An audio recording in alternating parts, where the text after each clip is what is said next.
Good morning. We are on the record. This is Volume 1 in the videotape deposition of Mark Stidham in the matter of State of Washington versus LLR Inc. et al. Cause number 19-2-02325-2 SEA in the State of Washington, King County Superior Court, and was noticed by the plaintiffs. The time is approximately 9:10 a.m. on the 18th day of 2019, December. We are convening at 5020 Campus Drive, Newport Beach, California, 92660. My name is Craig Ellingson from Buell Real-Time Reporting, LLC, located at 1325 4th Avenue, Suite 1840 in Seattle, Washington, 98101. Will counsel and all present please identify themselves for the record? Joe Canada from the Attorney General's office. With me here today is Tiffany Lee, and on the phone is Brina Roos. Anthony Todaro from DLA Piper on behalf of the witness and all defendants, and with me is Bill Florados, General Counsel of LuLaRoe. The court reporter will now swear in the witness. Would you raise your right hand, please? You do solemnly state under penalty of perjury that the evidence you shall give in this matter will be the truth, the whole truth, and nothing but the truth? Yes. Good morning, Mr. Stidham. One moment.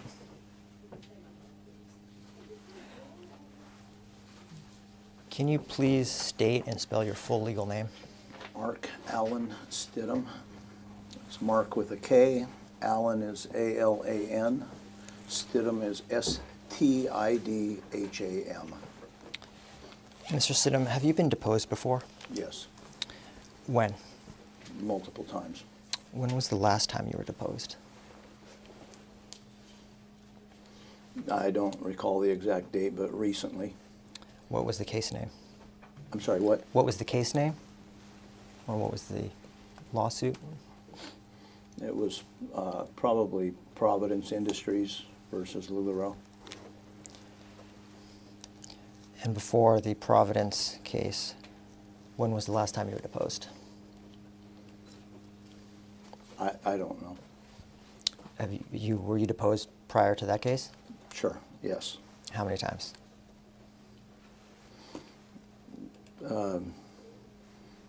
More than one.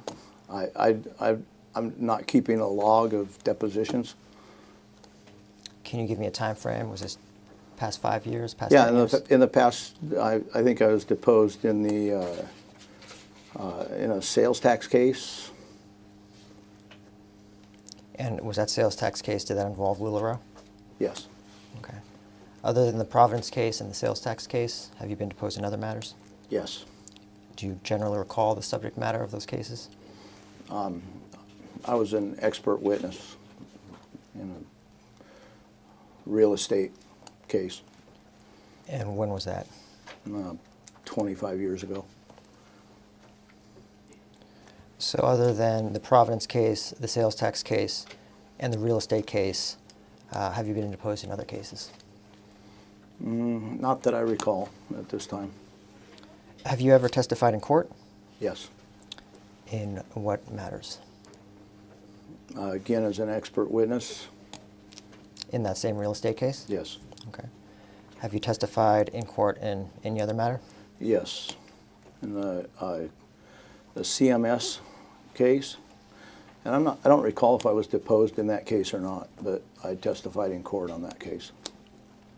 Other than the real estate matter and the CMS matter, have you testified in court on any other occasion? Not that I recall. So it sounds like you've been here before, but I'll just review some of the general procedures for depositions. The court reporter a moment ago put you under oath. You understand that you're under oath here today? Yes. And that your testimony here today is the same as if it were being given in court? Yes. And in fact, your video may, depending on the circumstances, be played in court? Yes. Is there any reason that you can't provide complete and honest and accurate testimony today? No. Any medications? No. Medical conditions? No. Any other reasons you could possibly think of? No. And the court reporter has the difficult job of recording every word we say.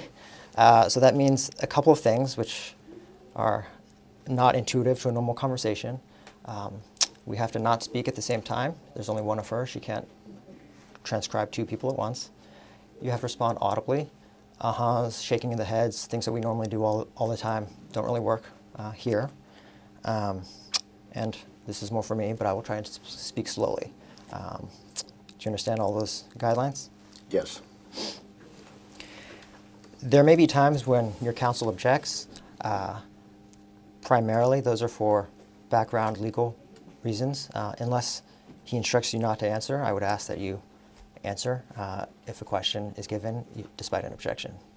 Okay. I would also ask that if you don't understand my question, you tell me and give me the chance to clarify. Can you do that? Yes. And if you answer a question, I'm going to assume that you understood the original question. Is that fair? Yes. Generally, I'll try to take a break once every hour, but if at any time you need to take a break, you should let us know. The only caveat is that if there's a question pending, I would ask that you answer the question before taking the break. Okay. What did you do to prepare for today? I had a meeting with my attorneys And when was that? last week. And by your attorneys, are you referring to Mr. Todaro and Mr. LuLaRoe, I believe? Yes. Was anyone else present? Yes. Who was present? Other counsel, John Skolnick, and I don't remember the other person's name. Was that other person associated with the law firms or the counsel? that was Yes. present? Okay. And how long was that meeting? I'm sorry, what? How long was that meeting with your counsel?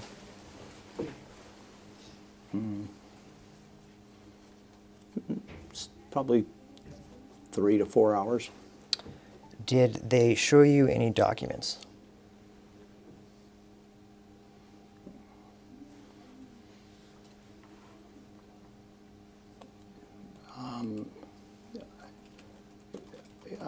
Yes. Do you recall if those documents, what were those documents? Specifically, I recall looking at a response to interrogatories and to the suit, the actual suit that was filed. Other than those two documents, did you review any other documents? It's possible. I don't recall specifically. Were they documents that have been produced in this litigation? They would have a little number on the bottom right corner. Again, it's possible. I don't recall. I don't really remember any specific documents. Do you remember the general nature of those documents? What subject matter they dealt with? No, again, I don't have a recollection of any other specific documents. So I recall looking at the response to interrogatories, I recall looking at the suit, and when I say I don't recall, is it possible they showed me something else? They may have, but I don't have a specific recollection, so I don't have a recollection of what they were about either. Understood. And before today, other than your attorneys, did you talk about your deposition with anyone else? No. Did you mention it's your secretary? Did I talk about it, or did I acknowledge that I had it? Either one. Okay, yes. My wife knows I'm at a deposition, and I don't have a specific secretary, but my wife knows, and I'm sure I told other people I wasn't available today because I was going to deposition. Got it. Did any of those people assist in preparing you for today? No. I noticed that you brought a notepad with you today. Does that contain notes from your meeting with your Nope. attorneys? Okay. What's in it? notes from, I don't really know. I like a notepad whenever I'm doing something.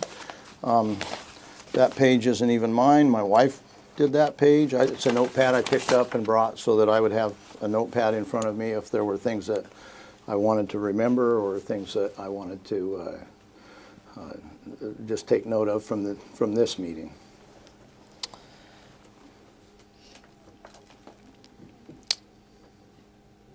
How are you currently employed? I work for LuLaRoe. And what's your position at LuLaRoe? I am a co-CEO and president, co-president. So you're co-CEO and you're co-president. Yes. Who is the other or others CEOs or presidents? That would be my wife, Deanne Brady. And how long have you had those co-positions? Since the company was incorporated. And when was that?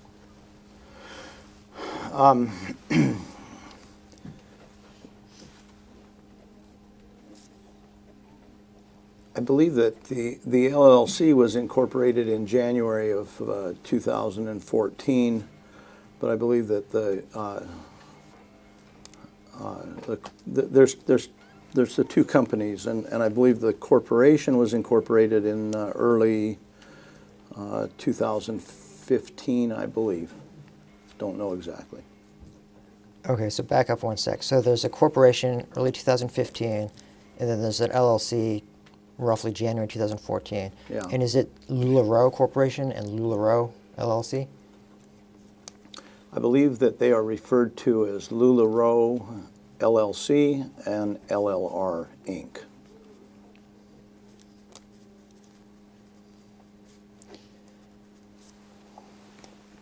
And are you the co-CEO of both entities Yes, and the co-president of both entities? yes, And those titles have been the same since both of those entities came into existence? to the best of my knowledge. We are a small family organization, and so we don't stand on the formality of titles. And so they're, to the best of my knowledge, yes. And what are your responsibilities and duties as co-CEO and co-president?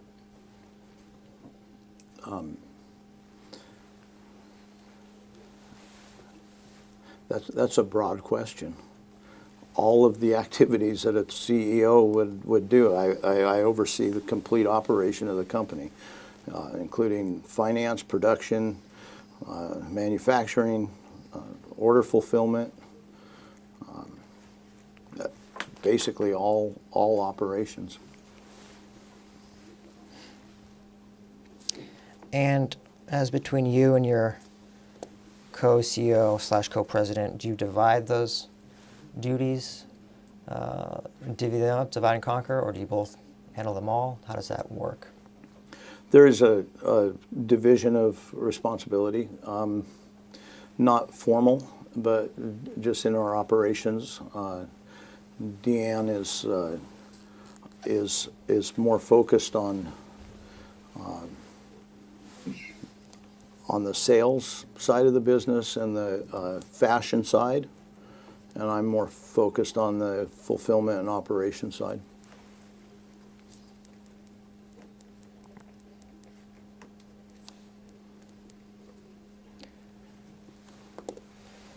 And how are you compensated for your employment for LLR and LuLaRoe? I receive a salary. I see. Don't recall. Other than your salary, do you receive compensation from LuLaRoe or LLR? A bonus, for example. I'm sorry, can I have the question reread? I'm sorry, what, for example? A bonus, for example. Can I have that question reread, please? Other than your salary, do you receive compensation from LuLaRoe or LLR, a bonus, for example? And that's relative to your position as an executive. No. Do you participate in the leadership bonus program at LuLaRoe? No. Are you on the board of LuLaRoe or LLR? Well, There's not a formal LLC. board. Go ahead, I'm sorry.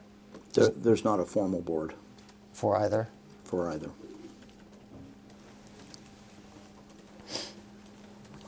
Do you own stock or shares in either entity?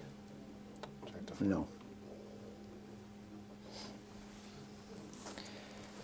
Where is the main office that you work at? At the moment, I work out of 1375 Sampson Avenue.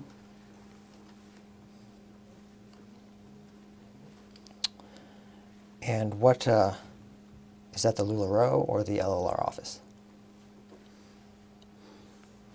They're components of both companies that share office space.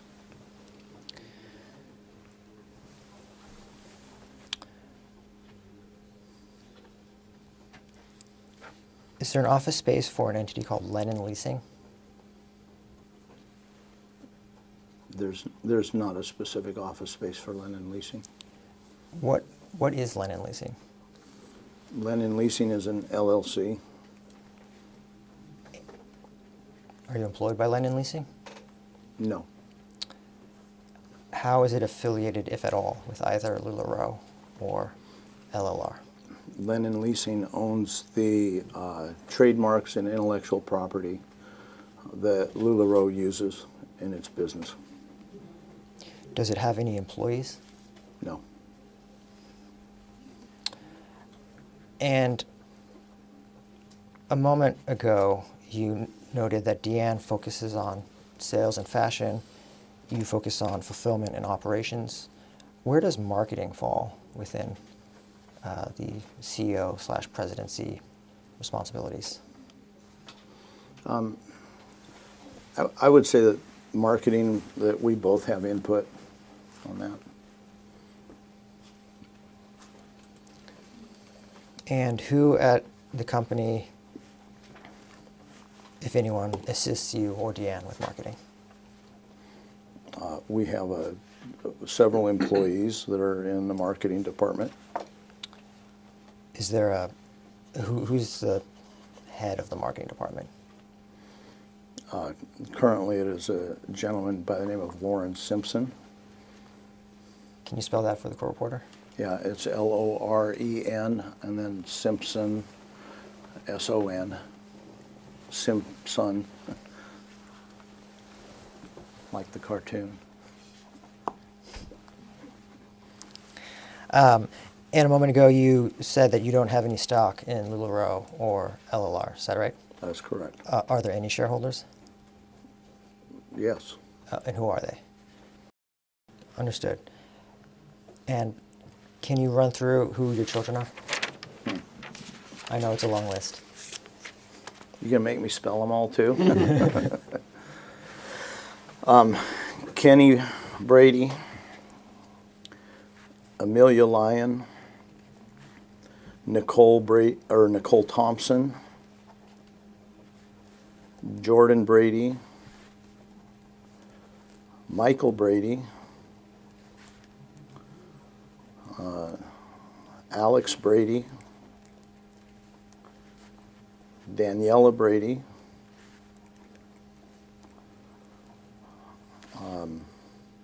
Austin Stidham, Morgan Stidham, Devon Stidham, that's D-E-V-O-N, Alexa Stidham. I believe that's the ones that are on the trust. And Michael Brady, does he go by, I'm going to butcher the pronunciation, Mihai? Mihai and Marion. And pardon? Marion, M-A-R-I-O-N. And can you spell Mihai for the court reporter? M-I-H-A-I. And Amelia Lyon and Nicole Thompson, I assume those are married names? Yes. What were their They were both Brady's. degrees?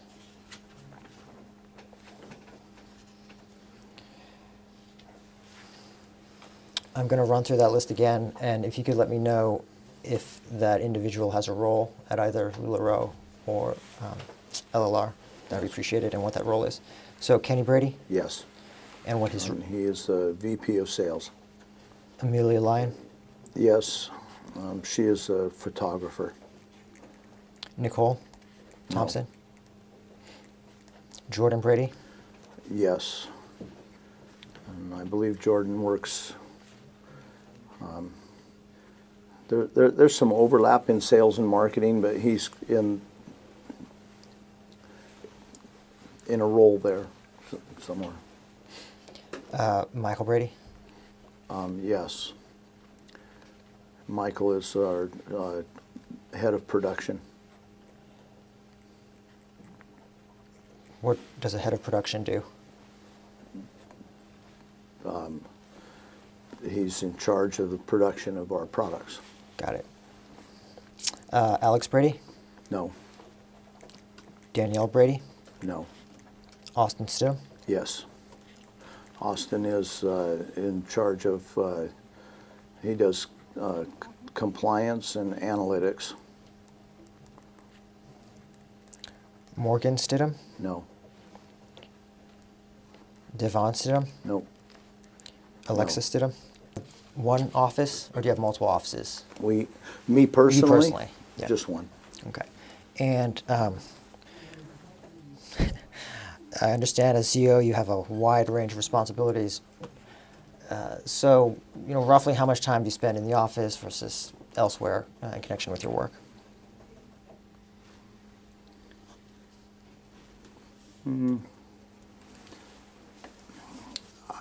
I would say, I don't know, probably 40% of my time in my office. And where else does your job take you? Everybody else's office. And speaking of which, so where are LuLaRoe's or LLR's other offices? We have offices, I do not know the address off the top of my head, but it's in a place called Dos Lagos, and it's in Corona, but in an office building. We also have offices at our Fontana production facility, and we also have offices in South Carolina at our facility there. And are all the executives / management kind of in your location? No. How is the company organized across offices?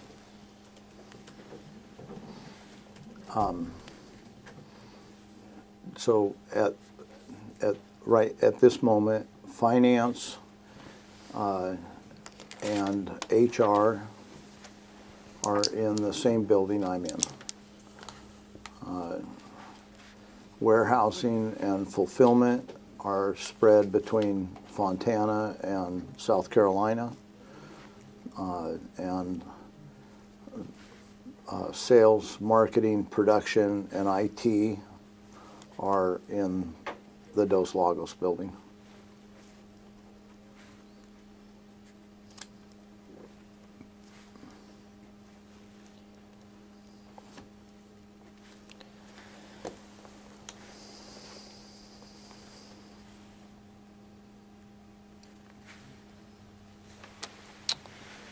I assume in your office there's a computer. Yes. Are there paper files?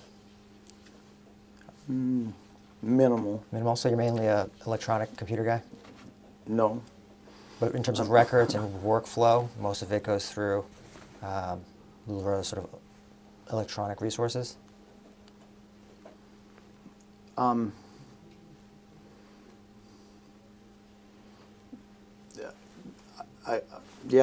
I guess we can say that. Yeah. And what is your LuLaRoe email address? Do you use any other email addresses in connection with LuLaRoe? No. What about LLR? It's all the same. Do you do you use Instagram? Yes. In connection with your work? Somewhat. And what's your Instagram name or handle? That's a great question. I've posted 16 times. Got it. Yeah, okay. When you say, do I use Instagram, mostly I follow other it. people on Instagram. Okay. What about Twitter? Do you use Twitter? I'm sorry, what? What about Twitter? Do you use Twitter? No. What's the primary way you communicate with your management team? Telephone or in person? Okay. Do you text them? Occasionally. We need to have that be marked confidential. And is that a personal cell phone? Yes. It's the only one I have. Okay.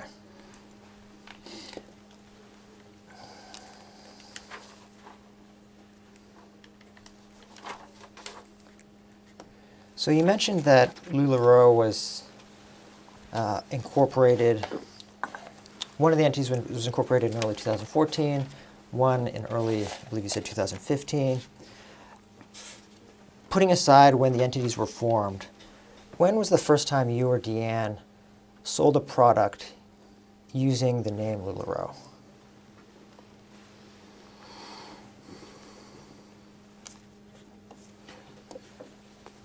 Again, I couldn't tell you exactly, but my best guess would be early in 13. Maybe late in 12. Was this the maxi skirt? Pardon me? Was this the maxi? Yes. So that was the first product. Yes. And that's M-A-X-I, right? Yes.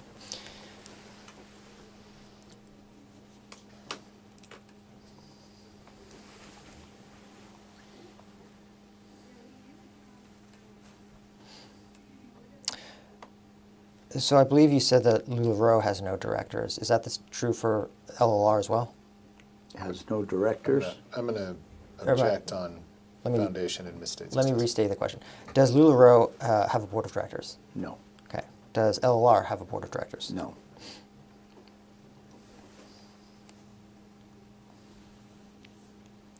We touched on this a little bit when we were running through various individuals who work at LuLaRoe, but could you run through the departments or divisions of the company? Well, so there's marketing, there's sales, there's compliance, there's finance. Are there other departments? Okay. So we already mentioned Noel Knighton as the Chief Financial Officer. I have Art McCracken. You spell it. You're going to be as good as I am. I think it's McCracken.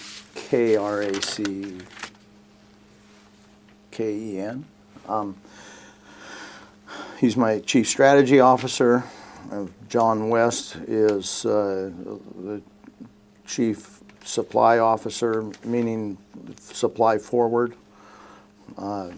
Michael Brady is the Chief Production Officer. Kenny Brady is the VP of Sales. Lauren Simpson is the Chief Sales and Marketing Officer. Guillermo Lopez is the Chief Technology Officer.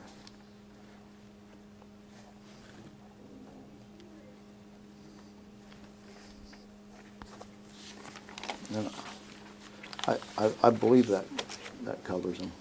And when you say that they're I mean, obviously it goes way deeper than that. I was But if just gonna we're ask. asking about the people that report to me, that's the structure.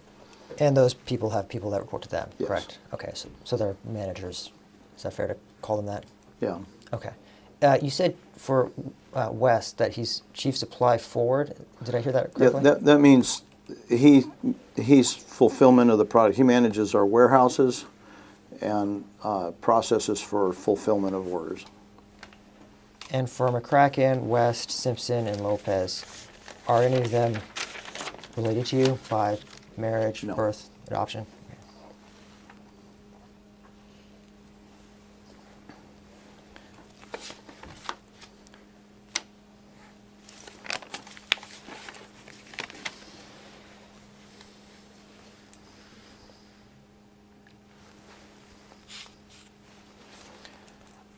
can ask you for about a few more names that I don't think we've covered. Who is Jill Nielsen? I'm sorry, who? Who is Jill Nielsen? That would be Kenny Brady's wife? Okay. Does she have a role at the company? No. Okay.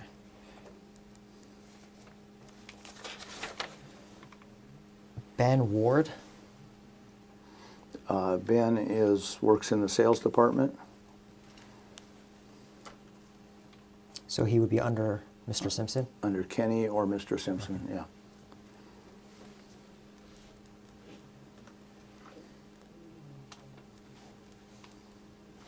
Jairo Martinez?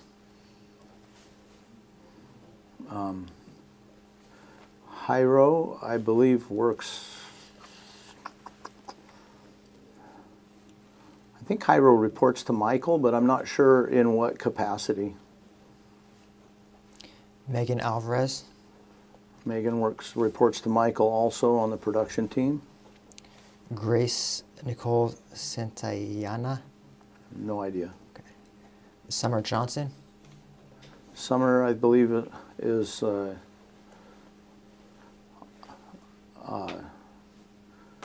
she's on the sales team somewhere. And Grace Nicole is probably Nikki Santayana. Yeah, and she's on the sales team. I believe. Okay. Got it. Mark Allender? Mark who? Allender, H-L-A-N-D-E-R. Not ringing a bell Okay. for me. Some of these might be formers also, former employees. Tim Transtrom?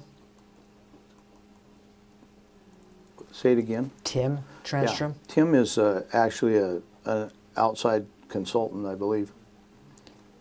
And who within the company does he work with? I'm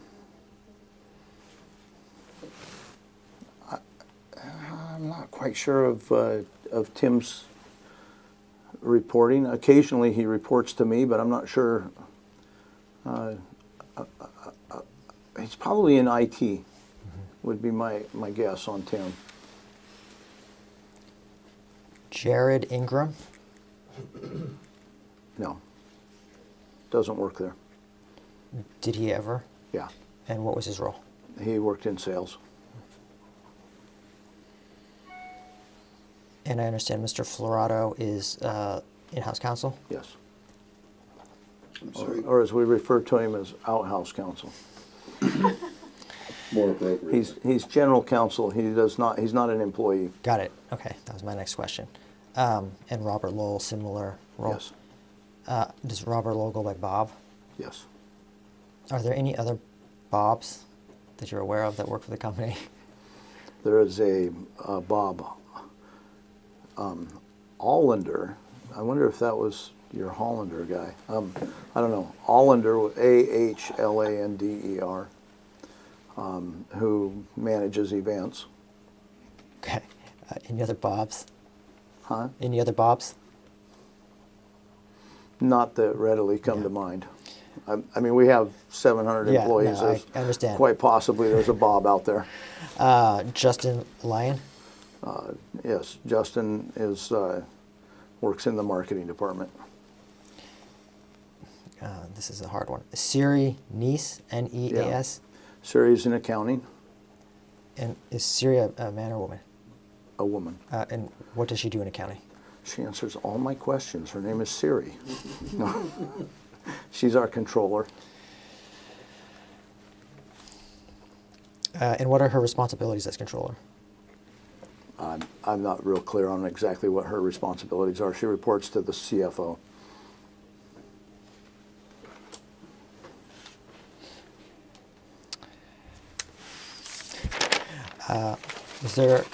Does Doug, I don't have a last name, does that ring a bell, Doug? Is there a Doug who's high-level management at all? It's not that I'm aware Okay. of.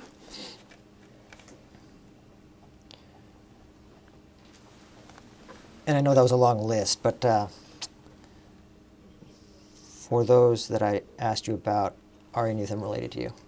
Yes. Who? Justin Lyon is a son-in-law. And who's he married to? Amelia. Okay. Any others? Would you read through the list again? Yeah, I can do that quickly. Ben Ward, No. Jairo Martinez, No. Megan Alvarez, No. Nikki, No. Summer Johnson, No. Tim Transtrom, No. Jared Ingram, Jared is a nephew. Deanne's nephew. and what are the names of his parents? Rick and Diane Ingram. Either Mr. Florado or Lowell. No. Justin, oh, we already talked, Justin, Siri? No. Okay. Turning back to bigger picture, does LuLaRoe or LLR conduct any business outside of the U.S.? Yes. And what business does it conduct? A lot of our production is outside the U.S. Is that primarily Asia and South or Central America? Yes. Does LuLaRoe or LLR have any production facilities in Europe, Not that I'm aware of. Canada? No.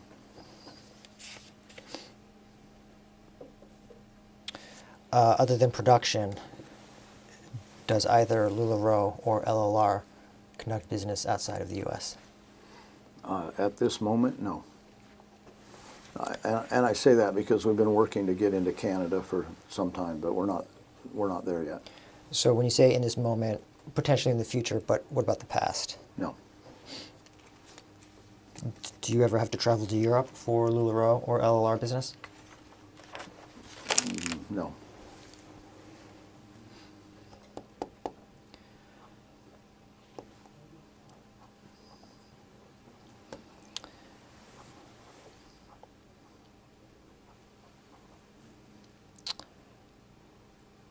When you measure performance of LuLaRoe or LLR, what metric do you focus on? And do you focus on sales? Do you focus on profit? What do you view as, I guess, a key performance indicator for the company? Jack to form, vague, overbroad.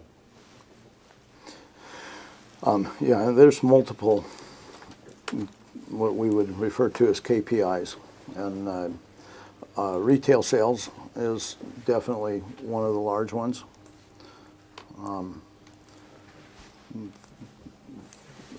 We look at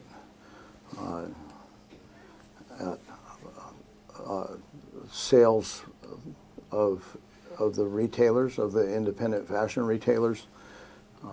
We have metrics around their growth.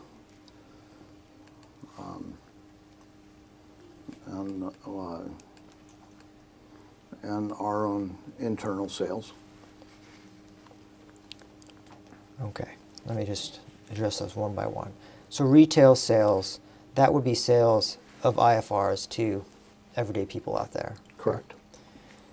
And then you said metrics around IFR growth. Do you mean the number of IFRs that are associated with LuLaRoe, or do you mean some other form of IFR growth? No, I mean their individual growth as a business. So, I see. So individual IFR performance. Right. And then internal sales, was that the final one? Yes.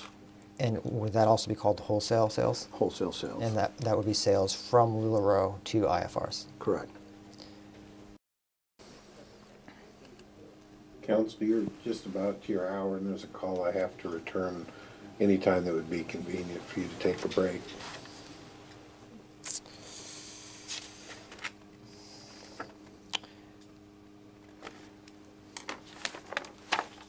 Why don't we take can we go off the record for a sec? Off the record, the time is 9:59 a.m.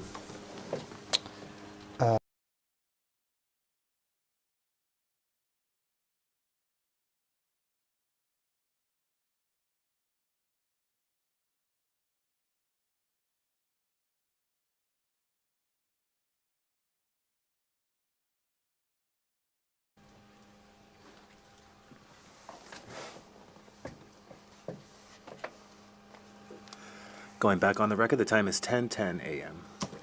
Joe, before we go forward, I think the witness has a couple of things he wants to correct about Sure. previous testimony.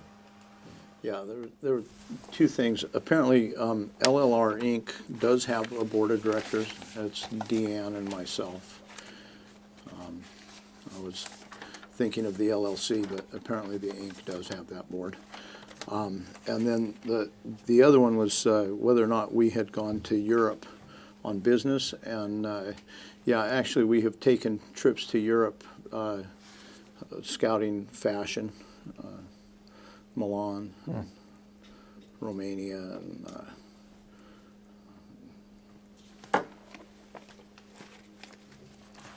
Milan, I understand. Romania is a fashion? oh yeah, Bucharest. Okay. Yeah, absolutely. I obviously don't know what a thing about fashion, but okay. Thank you for those clarifications.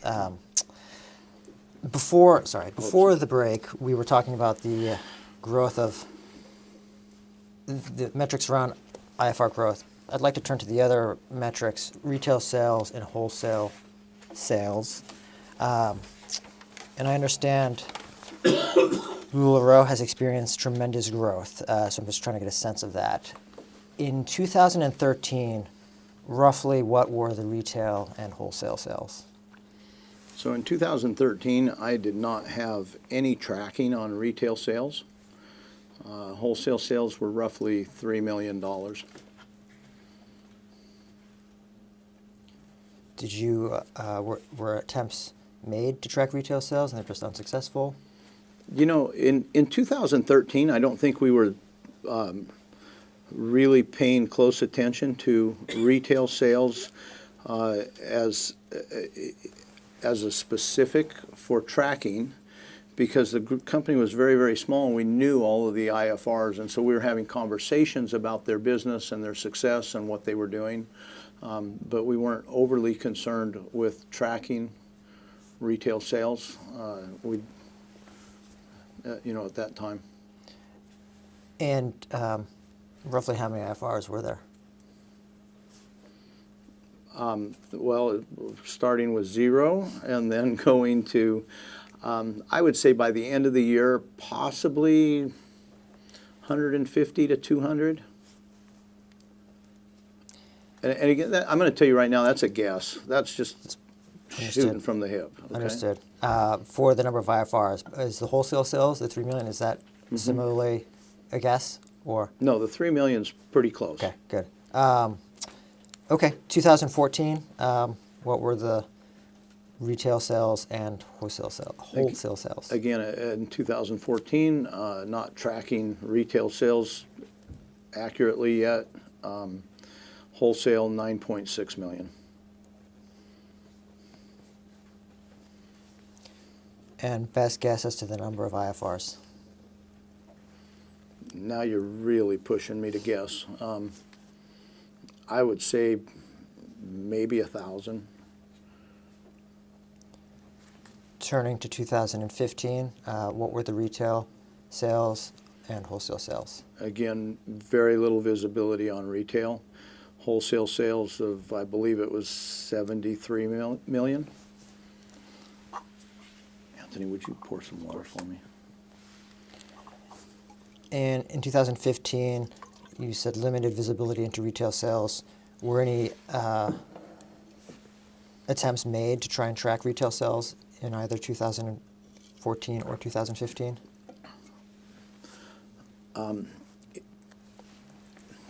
I'm not sure exactly when the efforts started, but in 2015, definitely we were making efforts.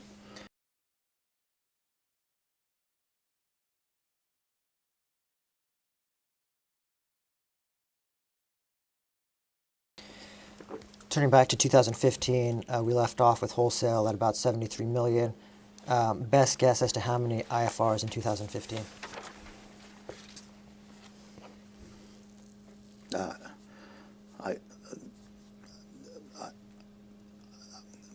I would prefer not to make a best guess. Okay. I don't really even have a much of a clue on where we were there. Okay, understood.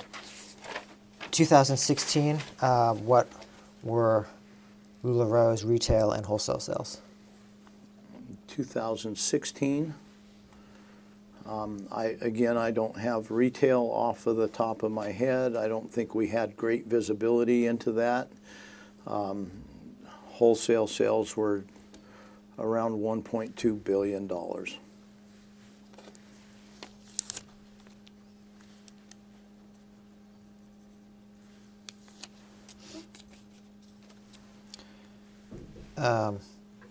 Do you feel comfortable guessing as to the number of IFRs in 2016? It's okay if you don't? No. Okay. Moving along to 2017, what were LuLaRoe's retail sales and wholesale sales? Again, I don't have retail readily off the top of my head. Wholesale, close to 1.6 billion. And you say you don't have it available. Is it because, like the earlier years, it wasn't tracked, or you just can't recall right now? No, I just can't recall right now. I have reports that I look at. If I need, when I'm looking for it, I have readily available reports. So beginning in 2017, the company was able to have more visibility into retail sales? Mid 2017. And what happened, what solution became available in mid-2017 that allowed you to That's have where it? we implemented the retail success programs and the system that we're currently operating.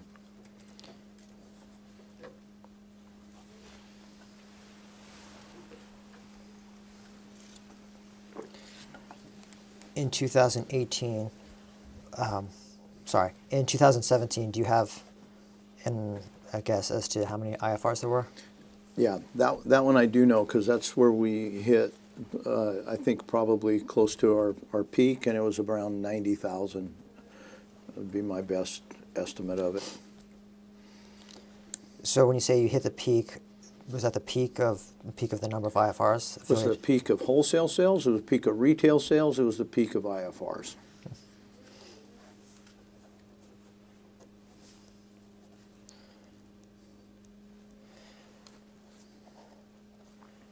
In 2018, what were the retail sales, wholesale sales, and IFRs? In 2018, again, I don't recall retail off the top of my head. Wholesale was 500 million. And I recognize that 2019 isn't quite done, but what so far are the retail sales, wholesale sales, and IFR numbers for this year? Again, I'm not as facile with retail. Wholesale sales are probably going to end the year at 340, maybe. 340,000? 340 million. 340 million? Yeah. Got it. And active IFRs is about 18,000 right now.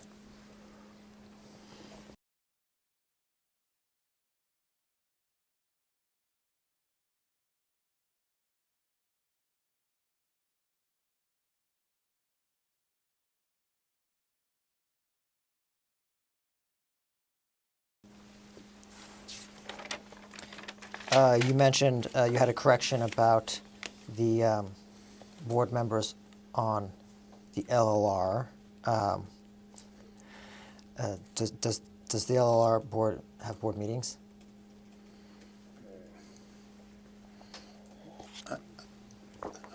I guess we do. How frequently? I don't know. When was the last one?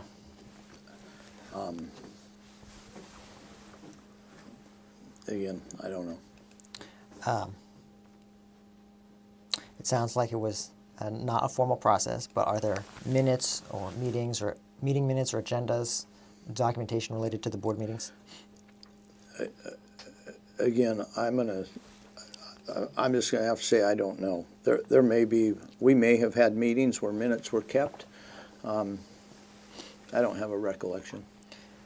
So you said that you and Deanne are on the board. Who would have kept, if those documents exist, who would have had them? Again, don't know.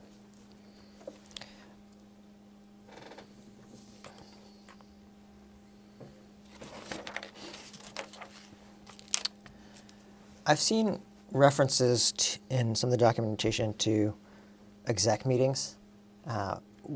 Who comprises, is there an exec team? Yes. And who's on the exec team? That would be Art McCracken, Noel Knighton, John West,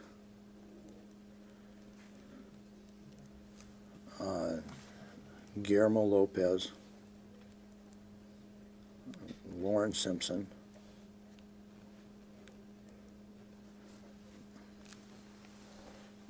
that would be what I consider to be the executive team.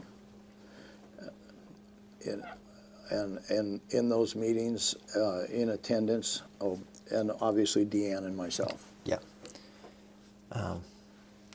Oftentimes in those meetings, general counsel can be present, and sometimes other members of the sales or marketing teams or compliance. And is there a standing or recurring meeting, exec meeting? Is it called ad hoc? How does Yeah, that we just work? call it the executive meeting, And how frequently does it happen? weekly.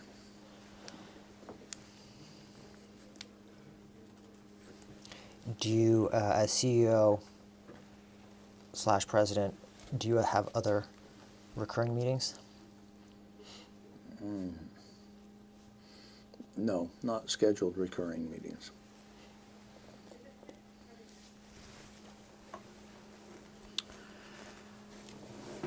Earlier we talked about your compensation as being salary without a bonus component.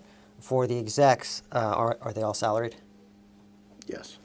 Do any of them receive bonuses tied to company performance or? In past years, bonuses have been paid. The last 2 years, no. Okay. And what was the metric by which the bonuses were calculated 2 years ago? What I thought was fair.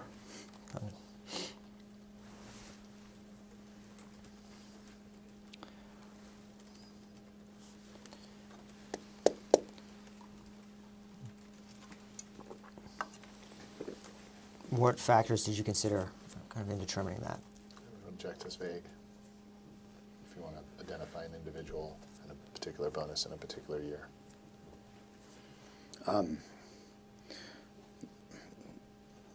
I considered overall team performance, and I considered company performance and profitability.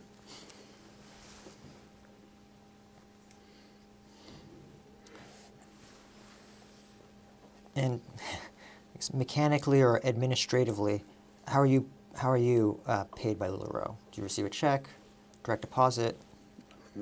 Direct deposit. Okay. And what bank do you use? Objection. What's the relevance of what his personal bank is? How does that relate to the claims that the state has brought? We believe it goes to restitution, potentially. That's a post-judgment thing. If we need, if we need secondary proceedings, if the state obtains a judgment and defendants are incapable of paying, then you can go into that, supplemental proceedings and the like. But I don't want his personal bank accounts noted here. Are you instructing him not to answer?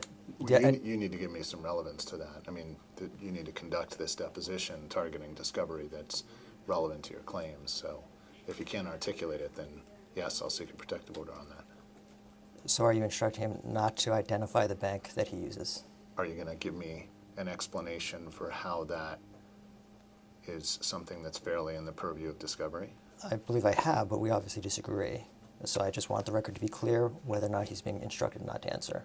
So I want the record to be clear that under the civil rules, specifically Civil Rule 30H, you are not to ask questions that are clearly beyond the scope of the claims that the state has brought. This is not within the scope of any of the elements of the claim that the state has brought.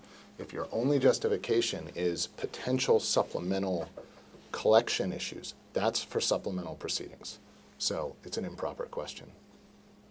All I want to know is if you're instructing a witness not to answer. If you're persisting on a question that operates in violation of CR 30H, then I will get the judge on the phone. If you want to move on, we can move on. I will move on, although I anticipate we will come back to this.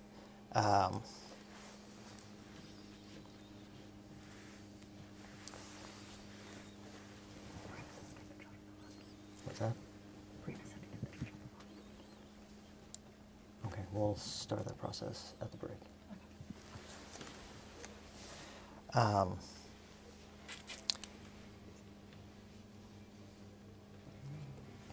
Do you receive any compensation under the leadership bonus plan? Object, asking the answer. No.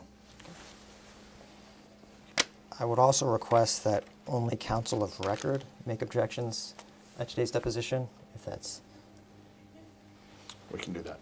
All thank right. you. I can just poke him then. Yeah, that's fine. exactly. I'm going to object as asked and answered.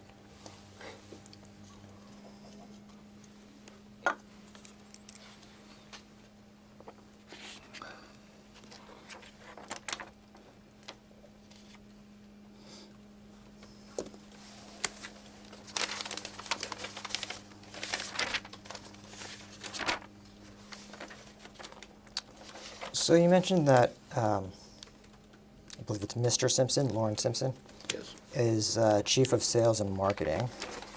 How long has he had that role? Probably about 3 months. Who was his predecessor? Justin Lyon. And how long did Mr. Lyon hold that position?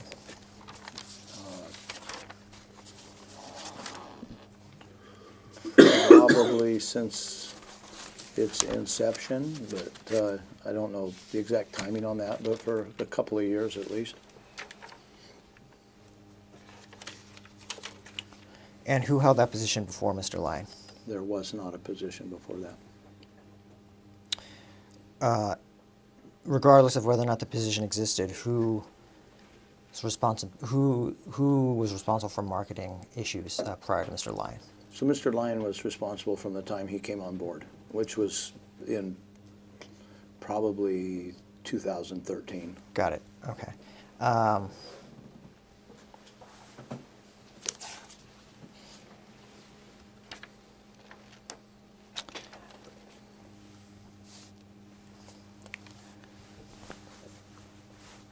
How long has LuLaRoe had a legal department? Object to the form.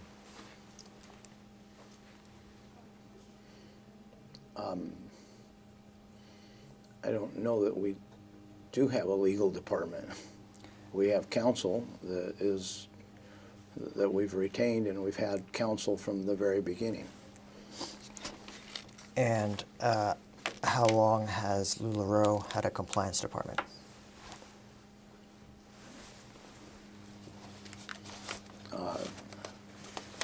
Again, basically from the very beginning, there have been elements of compliance. And I believe currently it's Mr. Austin Stidham who handles compliance? Yes. Has he had that role since the beginning?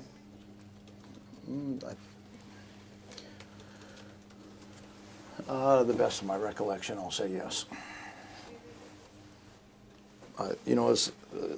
Just for clarification as to why I'm saying the best of my recollection, as the business started, it was small, entrepreneurial, and many people wore many hats. A lot of things got done, and then people began to migrate into roles where they had more competence or more ability. And drilling down a little bit in the marketing and compliance divisions, how many people does Mr. Lyon in marketing manage, roughly? Objection, vague as to time. It's Mr. Simpson in that role now. That's a fair point. So why don't we talk about now first?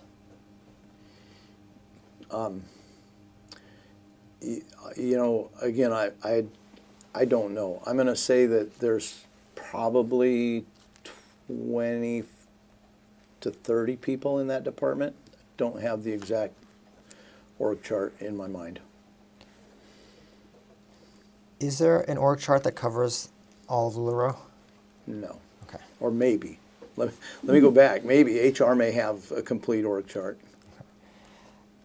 In 2016, 2017 timeframe, what was the size of the marketing department? I don't know. Turning to compliance, roughly how many people does Austin Stidham manage now? I believe that he has probably about 5. In 2016, 2017 timeframe, roughly how many people did he manage? No idea.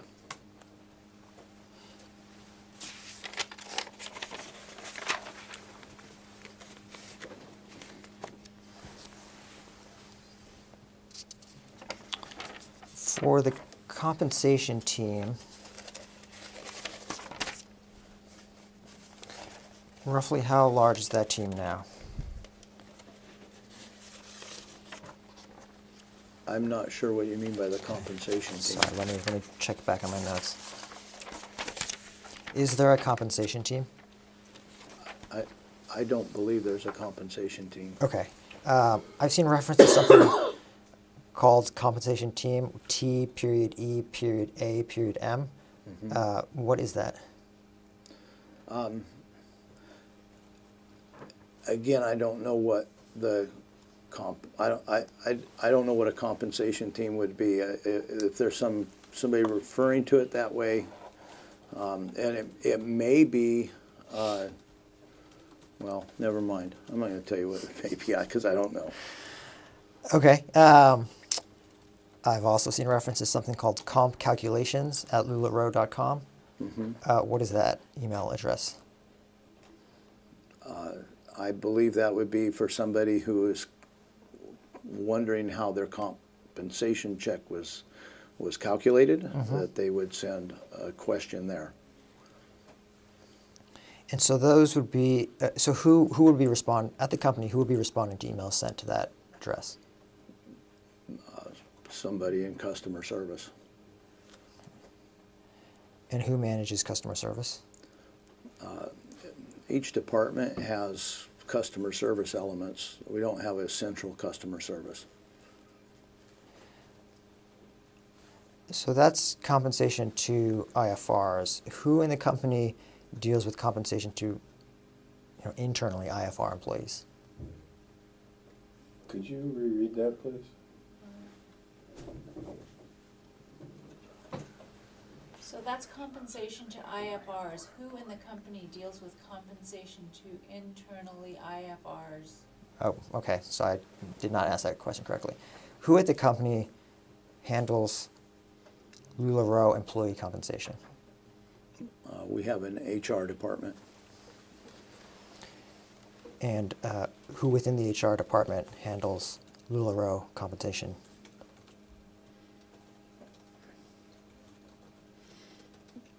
I would need clarification regarding whom. At the executive level, there's different input than there is in the, for instance, a hire in the warehouse. So at the exec level, who At the handles exec that? level would be Noel Knighton, the CFO, and Deanne and I.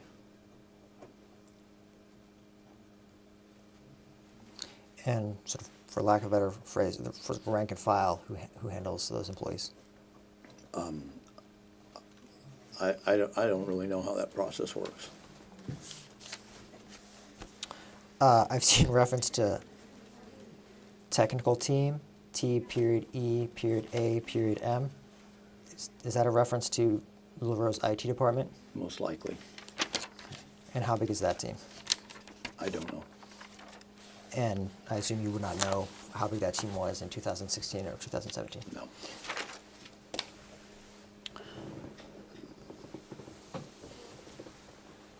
Is there a damages department? I believe there is.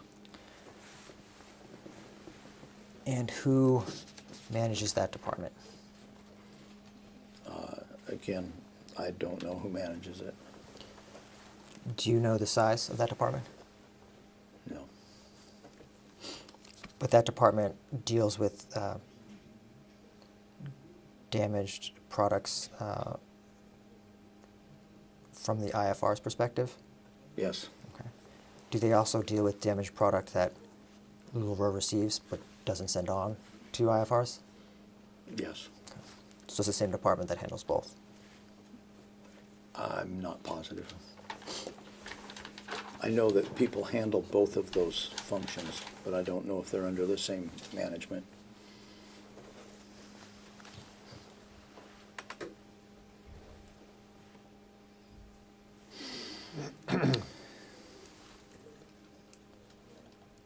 We've talked a lot about LuLaRoe's employees. I want to talk a little bit about consultants and vendors. So currently, who supplies LuLaRoe product? We have multiple vendors.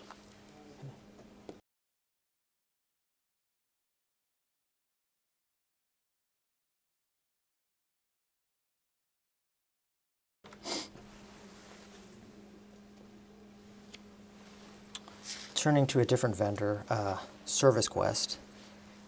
What is Service Quest, and assuming they were a vendor, when did they provide service to LuLaRoe? Service Quest provided services starting in probably around August of 2013. And I don't recall the exact time frame that their services were suspended. You say services were suspended. Were they Canceled. Oh, canceled. Yes. Okay. So they were canceled Yes. prior to, I guess, the terms of the contract. Is that what you're saying? No. So would it be fair to say they expired pursuant to the contract? I don't believe that the contract had a time frame. Got it. Okay. And what services did they provide?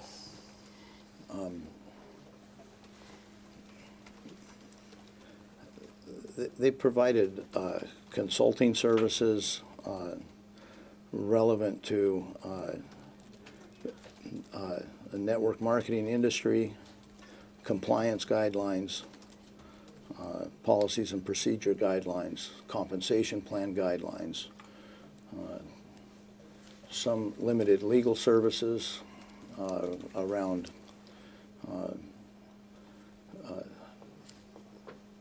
sales tax structure and compliance, and some general trade and FTC guideline issues. Trying to unpack that a little bit. When you say network marketing, the network marketing industry, is that also referred to as multi-level marketing? It can be, yes. Can you explain to the court what multi-level marketing is? Check to the form. I mean, I can, but it's irrelevant to our business. I mean, would you like me to explain it? Well, so you do not consider LuLaRoe a multi-level marketer? Absolutely not. Do you consider LuLaRoe a network in the network marketing industry? Not specifically, no.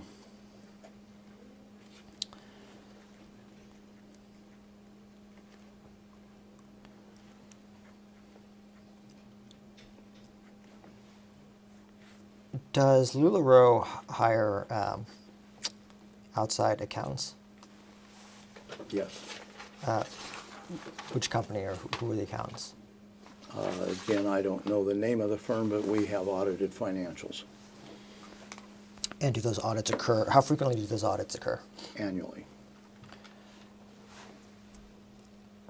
I'm going to run through some names that I've seen in the documents, and hopefully you can tell me who they are.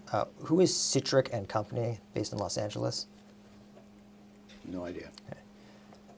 Hudsloan Enterprises? Sloan Enterprises was a company that that LuLaRoe organized to manufacture. Early on in our development, we actually manufactured some of our own clothing. So was it a subsidiary? I'm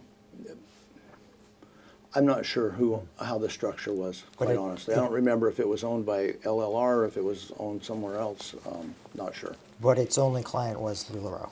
Yes. Okay. And what time frame did it exist or perform this manufacturing function? Again, to the best of my recollection, mid to late 2015, probably for a 6 to 8 month period.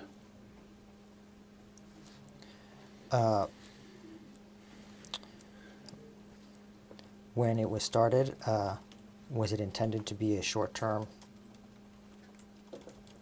existence? I don't believe so, Why did it only exist for 8 months? because the efficiencies of manufacturing our own clothing, first of all, we couldn't scale it enough to meet our needs, and we had better options. And earlier you mentioned that the contract with My Dyer was late 2015. Did LuLaRoe transition from HUD's loan to My Dyer? Yes.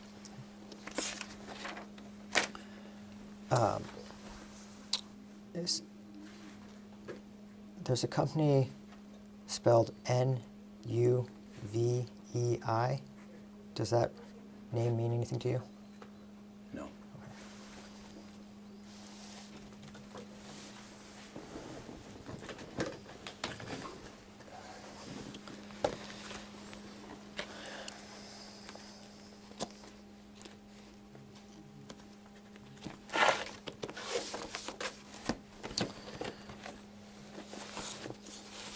So we are going to start with our first document. The court reporter will stamp it for you, and at the end of the day she will hold on to them. So please do your best to keep them together.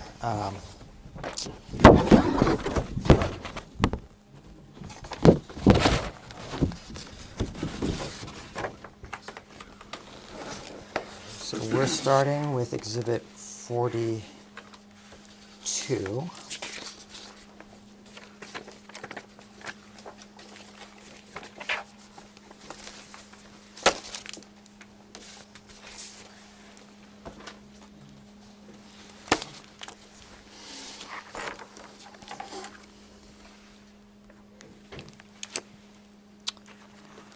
So Exhibit 42, in the bottom right hand, is what's called a Bates number, LLR-WA 00008931. It's marked confidential. It appears to be an email from Noel Knighton, and if I remember correctly, he's your CFO, to Michael Brady, who is another executive. And the subject is LLR. And on it are a variety of attachments. Those attachments are also included. Okay.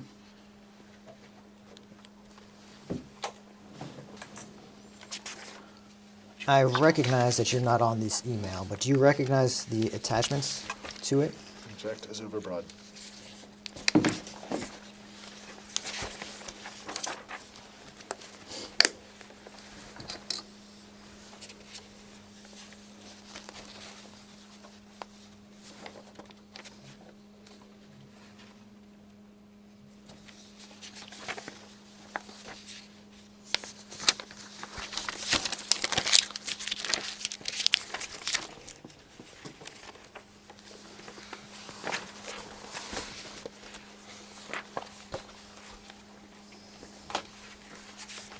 Yes.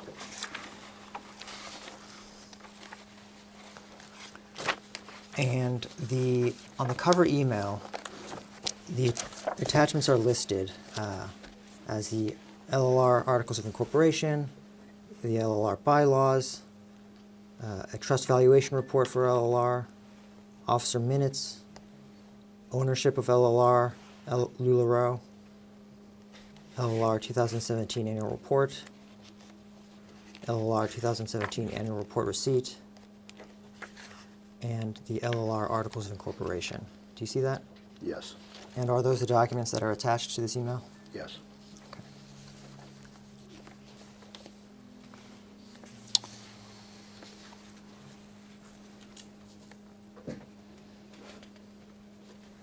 I would like to, well, let's back up for a second. This email is dated March 29th, 2017. Do you know why Mr. Knighton was emailing these documents to Mr. Brady? Objection, lack of foundation. No. Was LLR considering any corporate transactions in that time frame?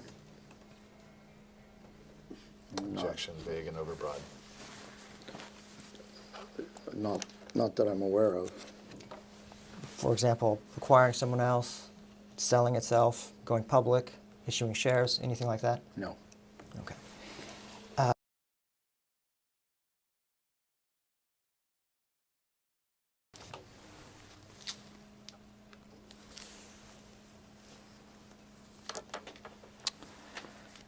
So I'd like to move on to the IFR program at LuLaRoe. So it's 11:15. It seems like this is a transition point. Should we Yeah, take a? now would be a good time to take a break. Okay. Off the record, the time's 11:17 a.m.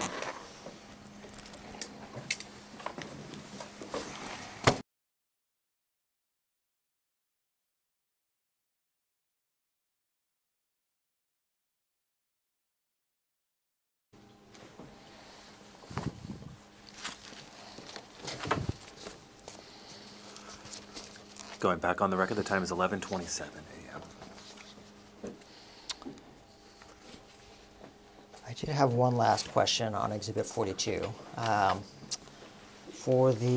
Two last questions. If you dig through that pile, there's something called the Profit Corporation Annual Report. Bates number ends in 8968.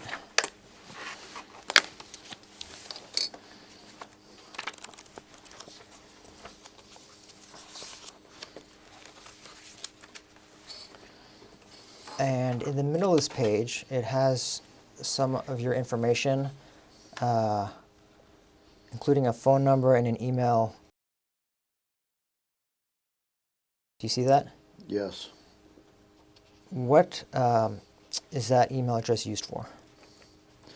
I believe that's a typo. I don't use that email. Okay. I mean, or I may have that email account. I don't use it. When was the last time you checked that email account? I honestly don't believe I've ever checked that email account. Okay. And then my second question is, if you turn a couple more pages, you'll find the LuLaRoe valuation report. Bates numbers ends in 8972. It was prepared by Greener Equity. Before today, had you seen this document before? I believe I may have, yes. Why was this valuation report prepared? To value the company that was being transferred, I suppose. And transfer, is that referring Into to? the trust. Thank you. Okay, now I believe you can put that exhibit aside. That's more than two questions.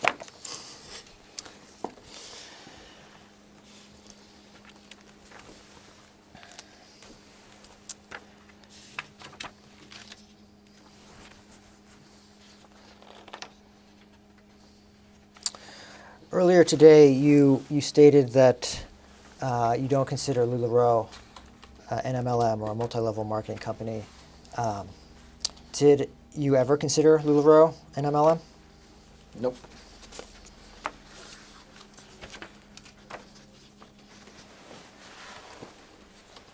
When did you first learn what an MLM was? Probably in about 1982. Okay. My understanding was you were involved in the construction business, so I'm surprised that it was that early. What led you to learn about MLMs in 1982? Actually, probably before that. My parents were Amway distributors in the 60s.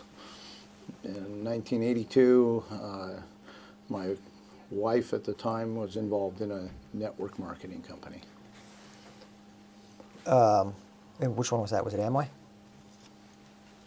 It was called the Cambridge Diet. Was your then wife involved in any other MLMs? Who knows what she was involved in.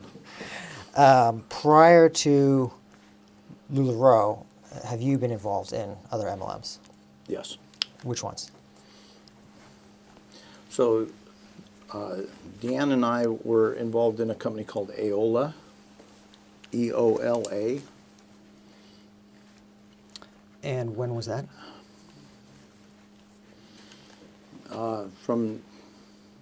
She was involved before we were married, and so we were married in 98. So my involvement started in 98. Probably for the next 6 to 8 years, it seems like. I don't know. No, Ballpark is, Yeah. is good enough. a long time ago. And what product did it? They had a weight loss product and nutritional products. And you do consider you'll an MLM? Yes. Any other MLMs? Pardon? Any other MLMs that you've been involved with?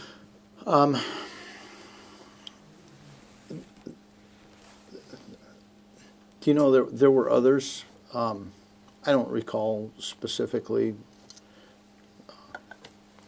but there were others. Were you, was it you or Deanne that was distributing the product for these others? It would have been both of us Both. together involved. Roughly how many others? I would say maybe 3 or 4. Roughly what time period? From 90, or from whenever we ended with Eola through, I don't know, it seems like I'm trying to put dates in my head and see, through the early 2000s maybe. And during that involvement with the various MLMs, were you employees of the MLM or independent distributors / retailers? We were independent distributors.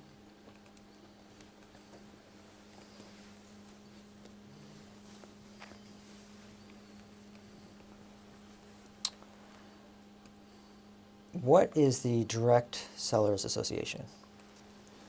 Sometimes referred to as the DSA. I think the question answers itself. You know as much about them as I do. Well, so by that answer, do you mean that direct sellers are MLMs? I don't think I said that. Okay, so why don't you describe for the court what the Direct Sellers Association is, if you know? Object to the form. It apparently is a group of people who are in the direct sales industry. Direct sales industry, thank you. And did LuLaRoe consider joining the DSA? No. Why not? No apparent benefit.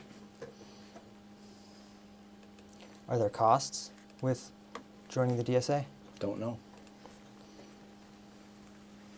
Have you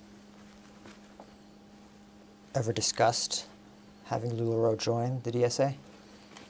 Do not tell me anything that counsel may have told you, but if you have discussed it with counsel, we do need to know that those discussions occurred. So he's just asking right now, have you discussed? Yeah. Our external consultants, Terrell Transtrom, Service Quest to be precise, suggested that I join them, and we had a very brief discussion where I told him I wasn't interested. What factors did you consider in coming to that conclusion?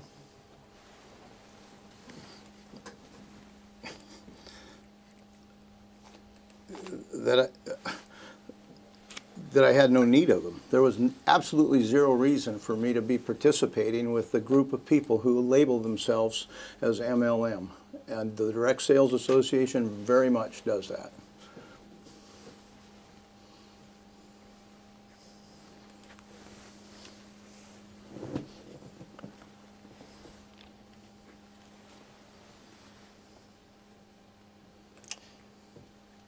If I wanted to buy a piece of LuLaRoe product directly from the company, would that be possible? No. I would have to buy through an independent fashion retailer, correct? Correct.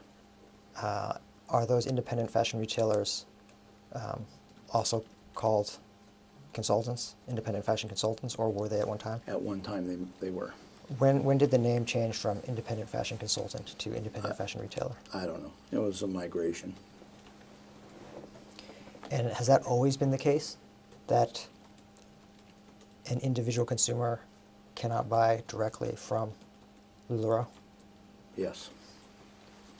Now, with one caveat, we have operated a supply store that has branded items,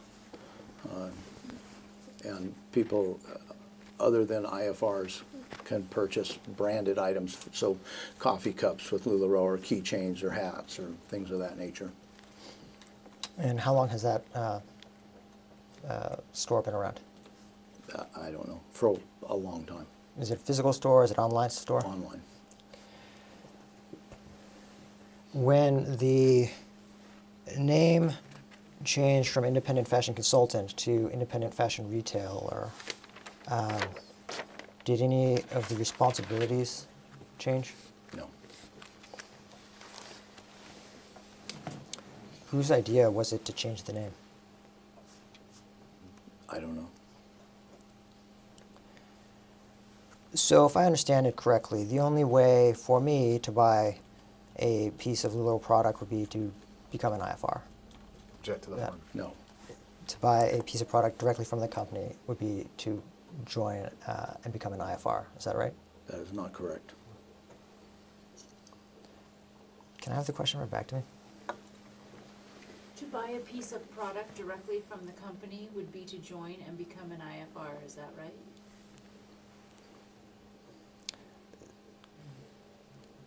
Oh, okay. I'm sorry. You did state it correctly. I heard it incorrectly. Yes, in order to buy directly from the company, you would have to join and be an IFR. I'm sorry. And if I understand it correctly, to join as an IFR, I would sign an agreement and purchase an initial onboarding package. Correct. How much does that onboarding package cost today? $499. And how long has it cost $499? A couple of months. Before then, how much was the onboarding package? I believe it was around $2,500. Roughly, what time period was the onboarding package? Roughly $2,500. I don't know when it started, but until a couple of months ago, and it probably was about a year that it was at $2,500. But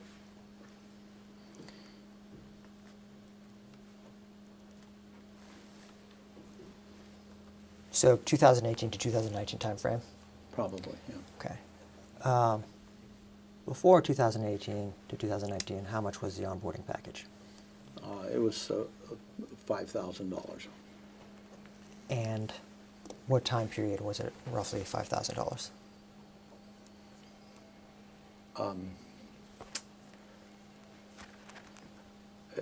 Probably all of 2016, 2017.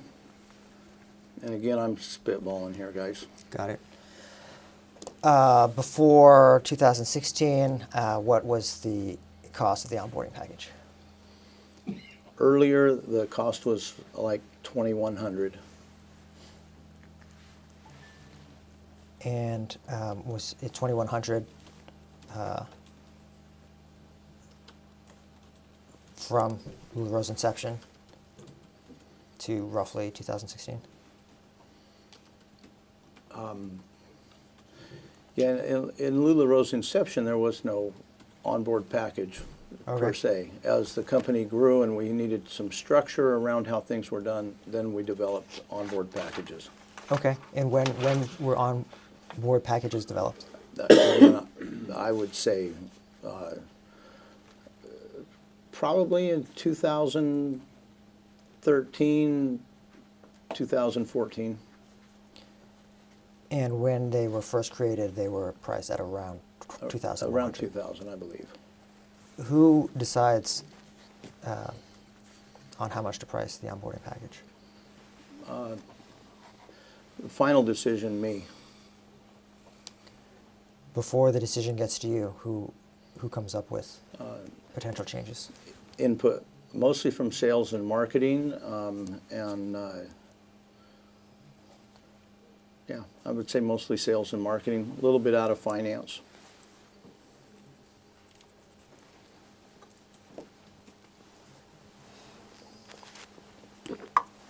So let's use this most recent change from 2,500 to roughly 499. Was that a recommendation that sales and marketing brought to you, or did you decide, I think we should change, sales and marketing, tell me what you think it should be? Actually, the latest one was a decision made by me. Brought it up in an executive meeting to make sure that everybody, that we were all in accord with it, but that entire process was driven by me. And what prompted you to drive that process? A recognition that our model was changing, that when the model started, people actually did events where they went into someone's home or to a vendor event at a fair or a street fair or something of that nature. And in order to present well in that environment, they needed enough clothing on the racks to look like they had an offering to the public. As our offering has migrated more towards online sales and album sales, somebody looking at your offering, you don't need the bulk of the same amount of clothing to make it look like you have a presence. And so recognizing that there was no longer needed to drive that successful business behavior, we came up with a program to allow more people to get to be able to get into the business. You mentioned a term, album sales. What is an album sale? It's similar to an online sale or to a web page, and they have albums. They call them albums of the product that they have, and so they have a landing page, a landing web page, and then access to their product on the album. Understand. And so that web page is affiliated with the IFR doing the sale? Yes. And it has their specific product on it.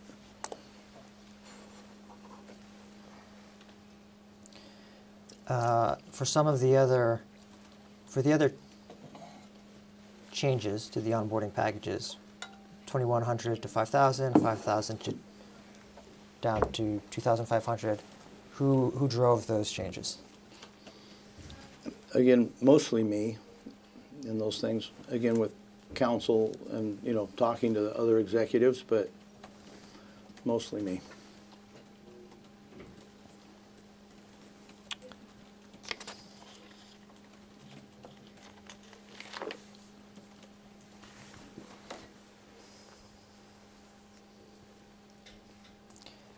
Turning specifically to when the price increased, roughly 2016, from 2,100 to 5,000, what prompted you to drive that change?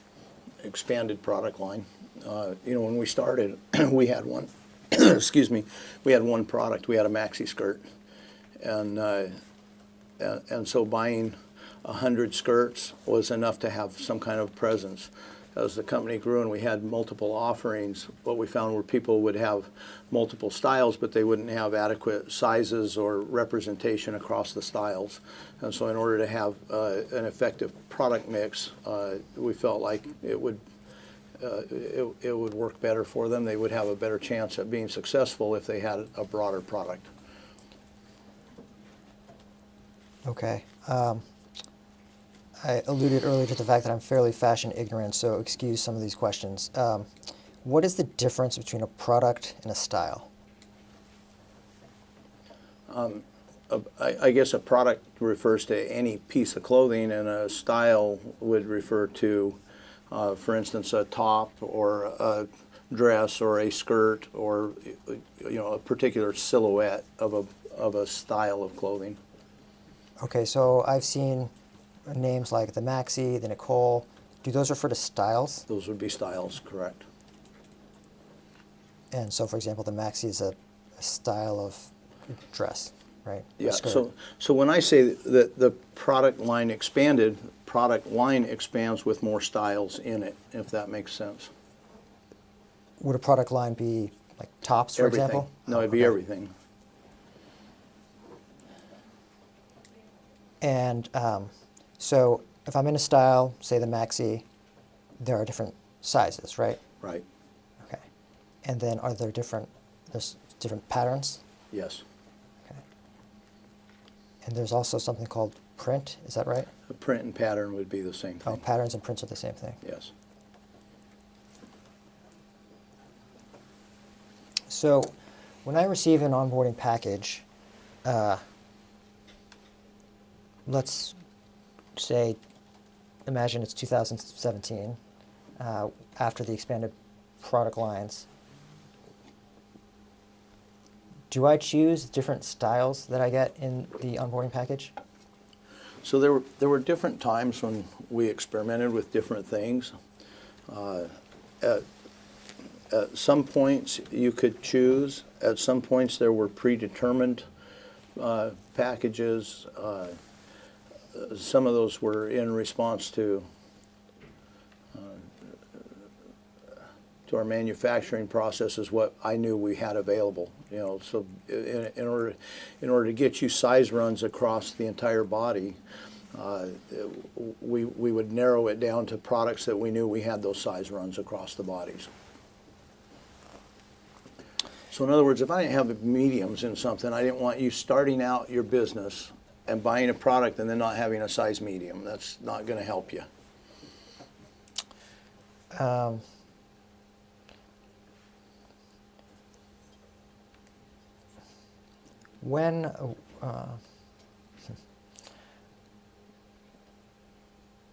What were the time frames in which the onboarding packages were predetermined? I don't know. And when you say predetermined, would I have, if I were to be signing up in that time period, what would I be able to choose, if anything? You would be able to choose a style. Okay. And then we would make sure that there was a size run inside of that style, a predetermined size run. Okay, so I would choose a style, say the Maxi or the Nicole, and then sizes, patterns would be determined by LuLaRoe. Yes. Okay. And so, in this era around 2016, with the expanded product offerings driving the need for IFRs to have wider offerings, was another consideration for raising the onboarding price just the demand for people wanting to join LuLaRoe? No.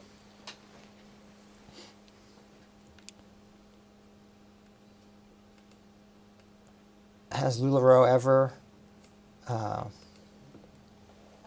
taken action in response to increased demand to onboard? Yes. And what action has it taken?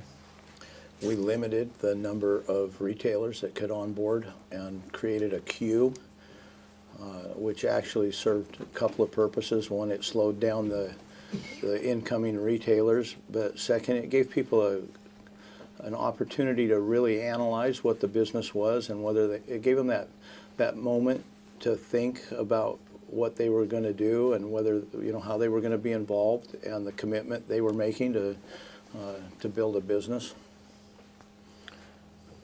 And was that in the 2016-2017 time period?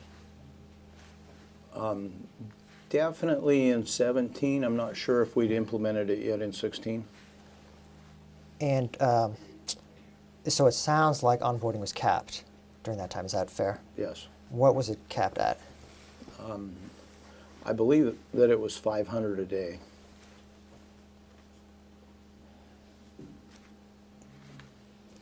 So is it fair to say that in LuLaRoe's history, 500 a day is sort of the max that is onboarded on Yes. at one time? Maybe a brief period before we put the cap in place that required us to put the cap in place. And is the limitation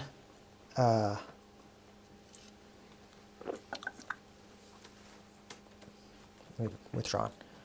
What are the limitations that led to implementing the cap? I assume there's a reason why you couldn't just onboard as many people as wanted to be onboarded. So what were some of the reasons that led to needing to cap the number of onboards? Management of resources, all of them. I mean, management of those new people, training for those people, product fulfillment, both supply chain and forward-facing. There were multiple considerations. So you mentioned supply chain. Were you referring to the fact that you need product to give to these people that they onboard?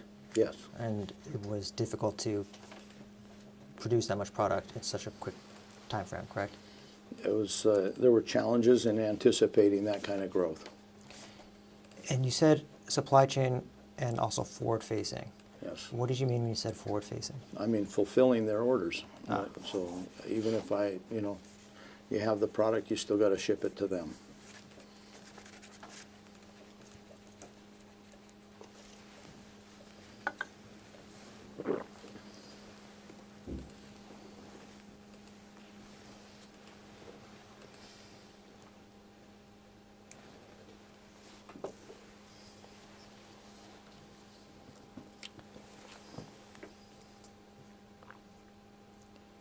So we talked about the fact that during some time periods, people who onboard don't have the ability to choose patterns and sizes. Was that ever the case for already existing IFRs? No, the existing IFRs, well, that's a compound question. So patterns, yes. Or excuse me, styles, yes. Patterns, no. So there were times where existing ISRs couldn't choose styles. No, they could, assuming they were available. Okay. Was there ever a time where they couldn't choose the sizes? Only based on availability. What about patterns? No, they cannot choose patterns. So have IFRs ever been able to choose patterns? No.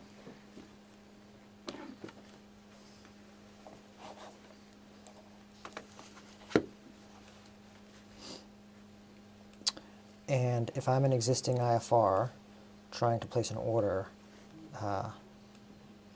will the system prevent me from choosing a style that's not available? Yes. But, excuse me, before I define not available. Not available in size, if it's not there to ship, yes, it would prevent you from ordering it. Okay. Has that always been the case? No. And has that led to issues with back orders? If you're asking have there been back orders, absolutely. What happens when there's a back order? Check to the form. There's multiple solutions. It either gets filled at a later date or there's a credit issued. And have there been times in LuLaRoe's history where there were an unusually high number of back orders? I would say yes. When was that time frame? Probably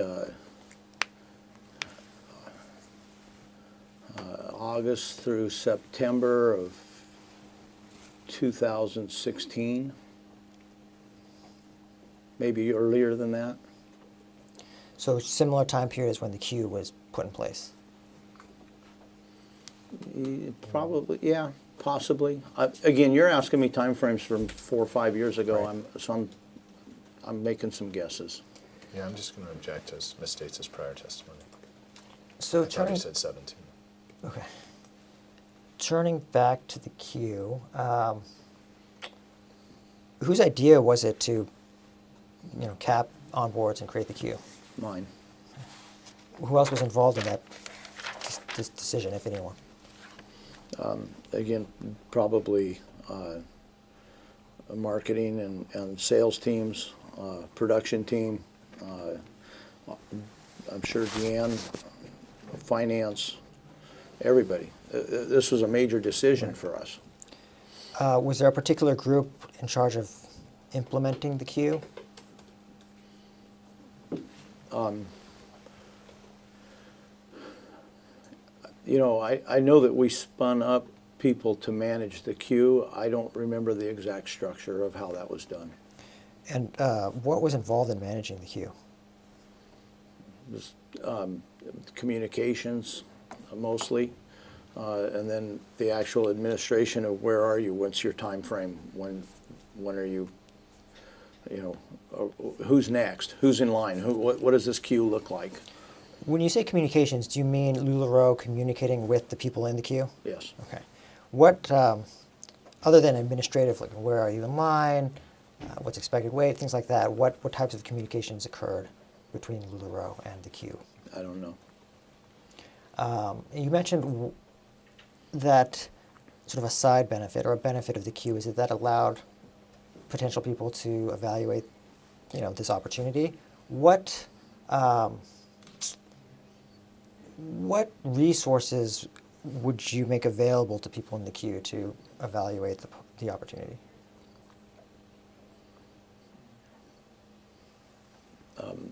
In what time frame?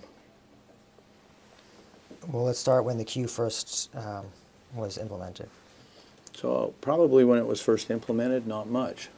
Today, there's a complete training process that they go through while they're in the queue. And by the way, we're not onboarding 500 a day anymore, but we still have an onboard time frame and process that they have to go through that talks about the business, talks about their responsibilities. There's trainings available to them. There's a complete process now.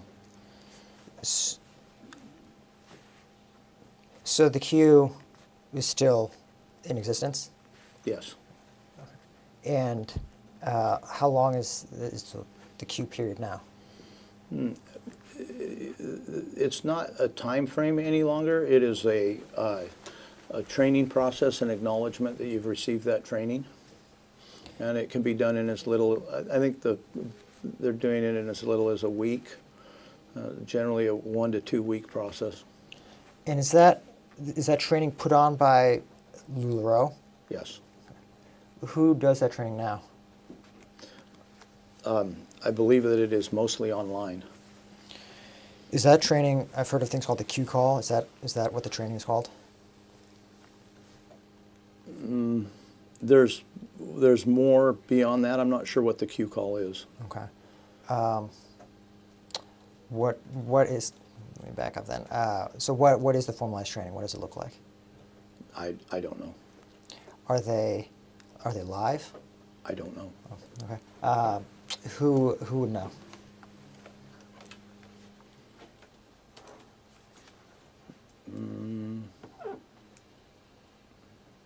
Would Jordan Brady know? What, Jordan might, Kenny might. I'm not sure where that direct responsibility lies. And other than the training for those in the queue, are there other resources made available to potential IFRs Object to the when form. they're in the queue? Same objection. I think the training encompasses everything that's available to them. I mean, if we've made it available to them, it is in part of that process, so. So LuLaRoe has a website. It's publicly available.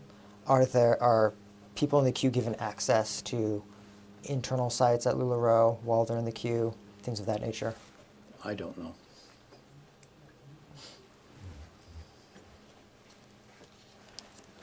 For onboarding packages, have there been times where non-clothing items were included with the package? At one point, we had a starter kit that had some calendar and some marketing aids and so forth. What, when you say calendar, do you mean like Like a hang a on the day wall? planner. Oh, No, like a a day day planner. planner calendar. And then what did you mean when you said marketing aids? You know what, I'm not really familiar with what all was in it, but it seems like there was, you know, maybe some little size hangers and, but I don't know. There was some stuff in it. Makes you feel like you got something to start your business. And when were these starter kits included? Quite honestly, I'm not sure if they're still included or not. I know through 16 and 17, they definitely were. Outside of that, I'm not sure when we published the first ones. Probably in 15, but You used the term published. well, we had to send them out to a printer. They had to be Ah, put together, you know, there was, or created, I guess. Do you know who was involved in putting together these starter kits? Yeah, probably marketing, probably Justin Lyon.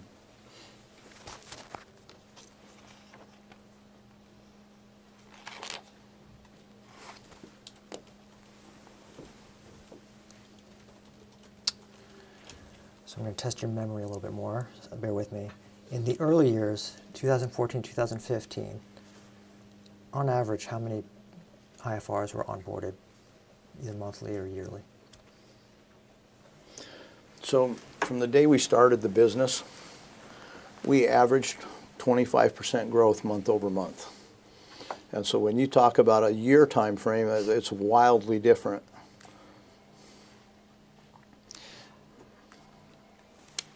So that 25% growth month over month refers to the number of people being onboarded? Referred to wholesale sales. And I wasn't tracking onboards as closely Right, as I was right. tracking wholesale sales.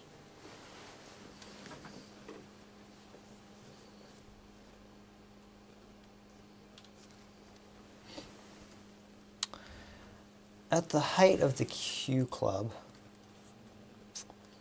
what, if you know, was the longest wait time for someone trying to onboard?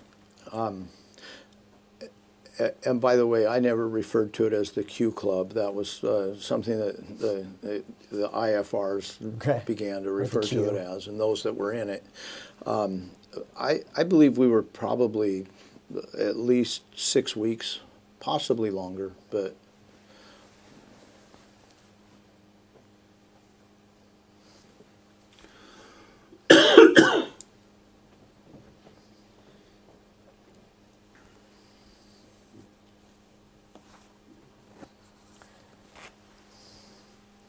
So I have seen complaints from IFRs about back order slips, not getting what they want. Did anyone ever ask you why LuLaRoe continued to onboard when there were still back order slips being sent out? Object to the form.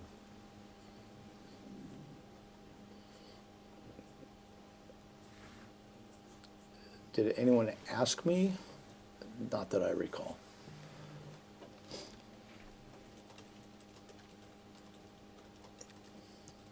was the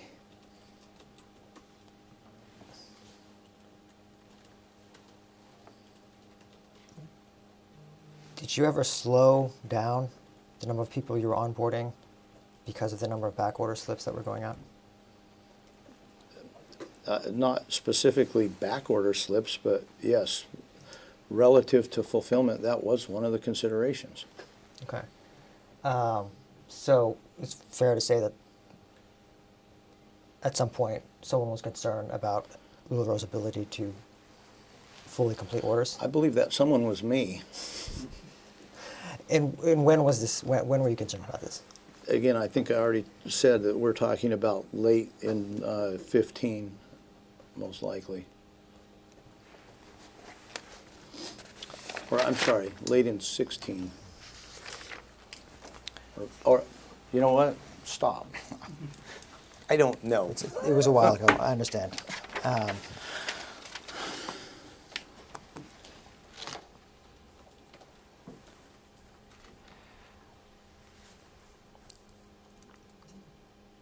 So you mentioned that in response to a product being unavailable, someone might get a back order slip or also credit. Can you explain what the credit process worked? How the credit process worked? Technically how it worked, I don't know, but if you ordered something and we were unable to fulfill it, we would simply give you credit in the back office to buy something else, or if you chose, a refund to your credit card. So you an IFR had the ability to choose a refund? Yes. And the credit, if you were to use that credit, could you use it just to purchase the number of items that needed to be completed? Would you reread that, please? And the credit, if you were to use that credit, could you use it just to purchase the number of items that needed to be completed? No, if you chose the credit, then it just went on your account and you could use it in your next purchase. But if that amount were lower than the amount necessary to make a minimum purchase order, I would have to pay more, correct? Correct.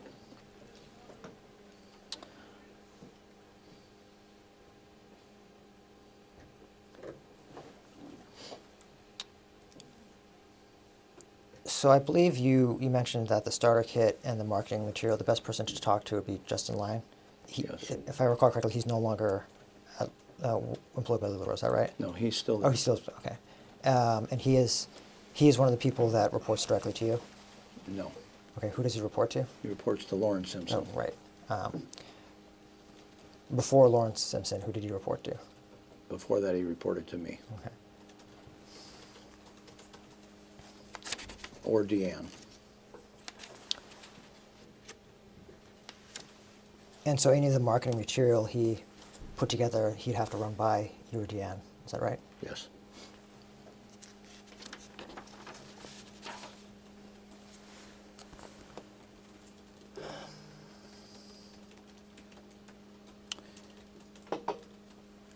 So I know that IFRs are classified as retailers, sponsors, trainers, coaches, or mentors, correct? Correct. Are those terms referred to as rank or tiers? Like what do those various terms, how are they referred to in terms of categorization? I would say rank. Okay. And have there been any other ranks other than retailer, sponsor, trainer, coach, or mentor? I don't believe so. And when did these ranks, when were these ranks implemented?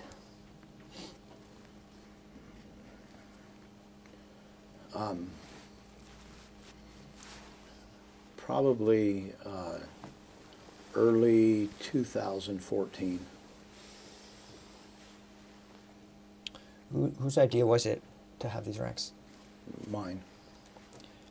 Where did you get the idea? So as the company was growing, we needed mid-level management, and we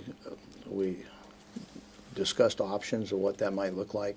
We discussed bringing in regional sales managers and things of that nature, and we realized that our model was unique and that it would be hard to hire external experts that would understand how our model worked, and decided that the best place to find our management would be within the ranks of our own retailers. And so we actually spoke to an outside firm that told me that there were 5 critical elements to a network marketing plan. That's why I'm not part of the DSA. They said sales, management, leadership, recruiting, and retention. And that if I wanted to have a successful plan, I had to build in something for each one of those. I believe that if I have strong sales, management, and leadership, recruiting and retention should take care of themselves. If I have a business that works, people will be drawn to it. The right people will come to it. There should be no artificial bonuses for recruiting in any way, shape, or form. And retention, same thing. If you're running a business and making money, you're going to stay. And out of the beginning of the company, we still have a huge retention rate. People that were here when it was hands-on and smaller and who understood what we were doing are still here. As the company grew, some of that got diluted a little bit. But we focus on that comp plan focuses on sales, on management, and on leadership. And the reason that we called them the names that we did is because those titles reflect behavior and requirements, not achievement levels, but stewardship and responsibility that comes with leadership. So, oftentimes you'll see, oh, you're a ruby and a sapphire and a diamond, or you're a bronze and a silver and a gold and a platinum. We chose trainer, coach, and mentor because that has a meaning to it. And when you're at that level, if you think of an athletic trainer, he's the guy that's in the gym telling you to lift one more time, go one more rep. He's right in the grassroots with you, just helping you do the work. A coach is off the field, but he's giving you strategy and just kind of throwing the play into you. And a mentor is somebody that you might only talk to once or twice a year, but you look to them when you've exhausted other opportunities.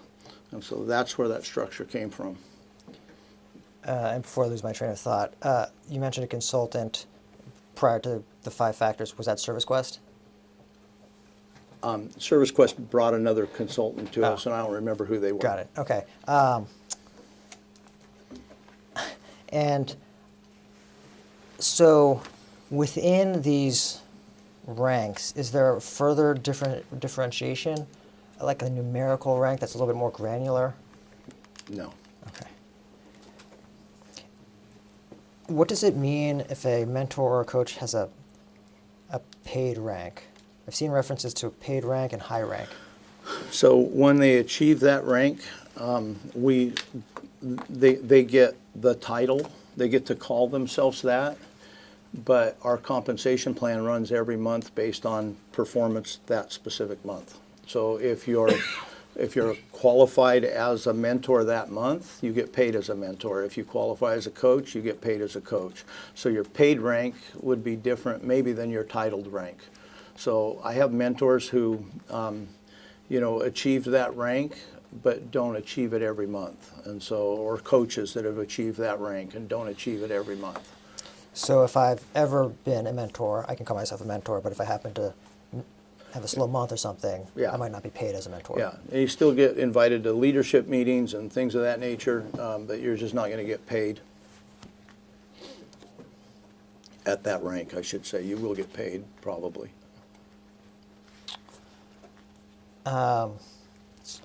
Had one other thought, but earlier we were talking about credit and refunds. Has that refund option for back order slips always been available to IFRs? I believe so. Is it summarized in a written policy anywhere? I don't know.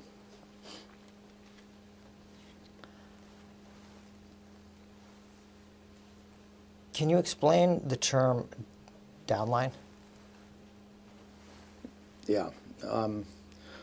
Again, not a term that I'm very fond of, but it refers to those people that have been recruited by you or by someone in your organization, and for which, as a leader, you would have responsibility for helping to train and give them the guidance. And is there a term you do prefer? I prefer your organization. I have seen the acronym TEAM, T period E period A period M. Is that another way of referring to someone's downline? No. Okay, what does that refer to? Team in our organization refers to, the acronym is together everyone achieves more. And whenever we write the word team, we use that acronym just to remind us that we're working together.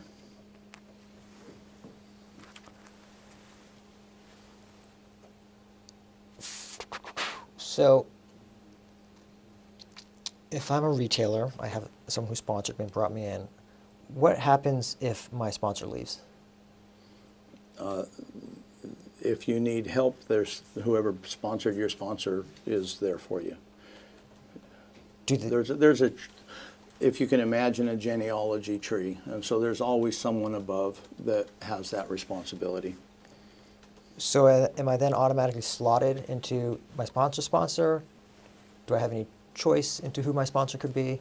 No, you're automatically, to clarify, your sponsor's not that nearly as important to your business as you are. And there are resources all the way to the company. So who your sponsor is or who else is above them isn't as critically relevant as what you're going to do in your business, because those resources are there. In the compensation plan, we actually have a leadership bonus pool, and it's there specifically to address that issue where anybody that's in leadership will gladly help any retailer in the business. And if my sponsor leaves, or if any IFR leaves, what type of paperwork do they have to sign or agree to, if any? I'm not sure what the actual exit process is. Okay. I assume that's someone in HR. Actually, not HR. Who would be responsible for that? I know there is a team that handles that, handles return processes and things. I'm not sure if they're in the warehouse or if they're under compliance, or I'm not sure. Are you aware of any prohibition on exiting retailers using the cancellation or refund policies? No.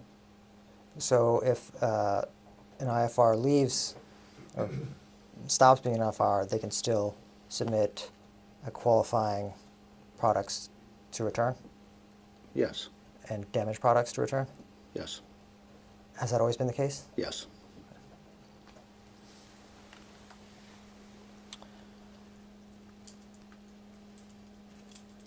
Subject to the policies and procedures. I mean, if somebody leaves for 2 years and then wants to send something back, that would be a no.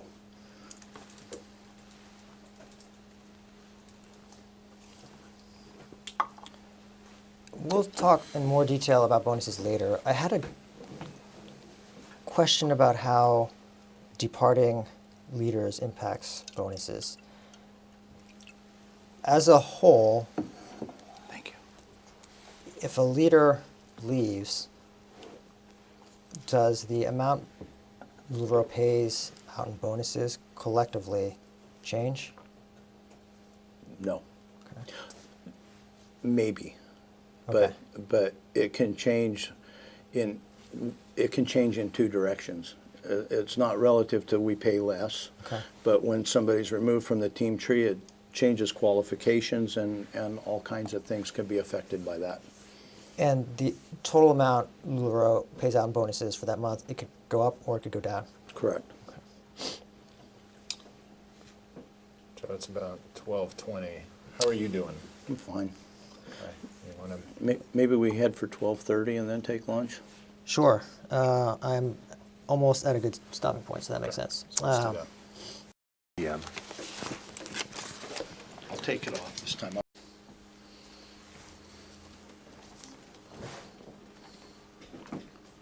Going back on the record, the time is 1:32 PM.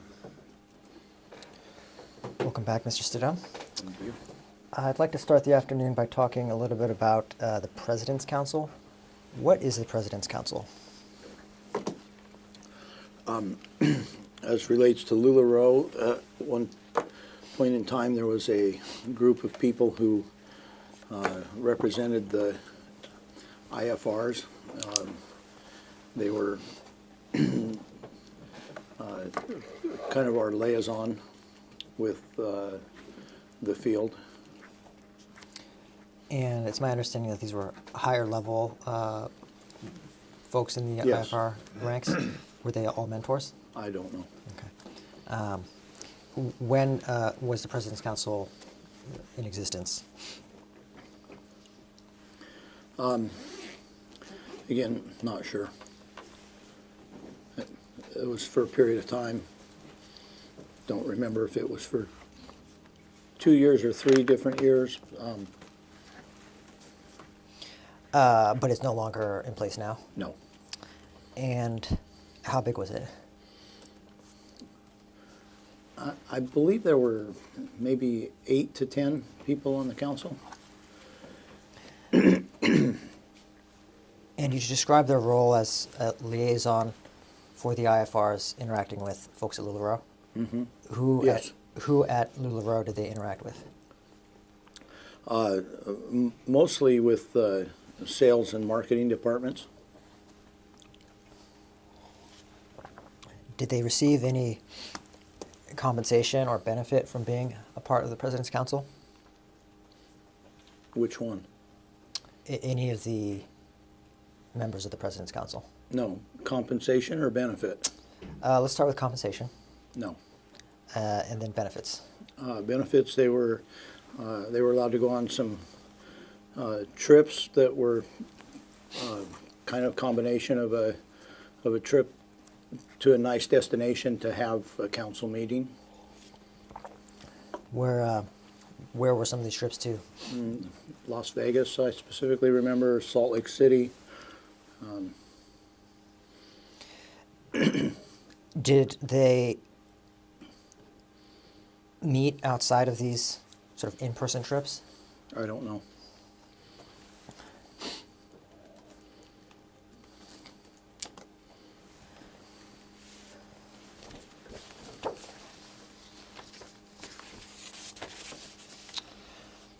Handing you a document which will be marked as Exhibit 43.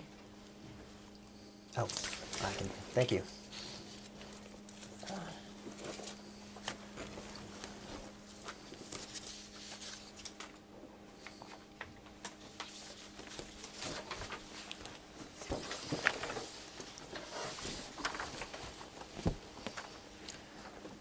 So this document, Exhibit 43, Bates numbered LLR-WA 000245569.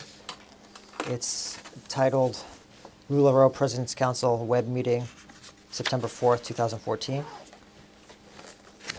Do you recognize this type of document? Yes. And is it, what is it? It appears to be the minutes of the agenda, an agenda for that meeting and some minutes. So this would have been prepared after the meeting? Checked on lack of foundation. I believe that the part in red are things that were discussed at that meeting. Got it. And whether Terrell was tasked with it or what that even means. Well, so Mr. Terrell Transtrom, he worked for Service Quest, right? Yes, he owned Service Quest. Owned Service Quest. And Service Quest was a vendor for LuLaRoe, or a Yes. consultant. What work did Service Quest do with respect to compensation plans?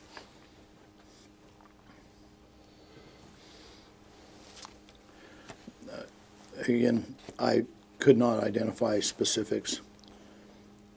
Terrell at that time was involved in a lot of things,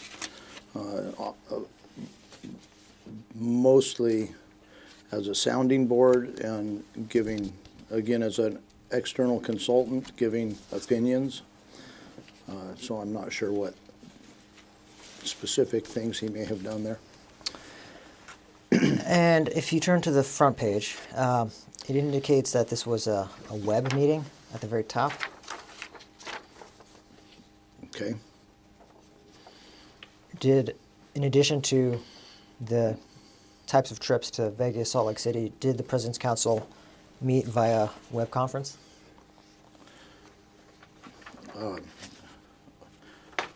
I'm going to say, based on this meeting titled web meeting, that it appears that we did. Do you recall participating in any President's Council's meetings via computer or web? I have no recollection.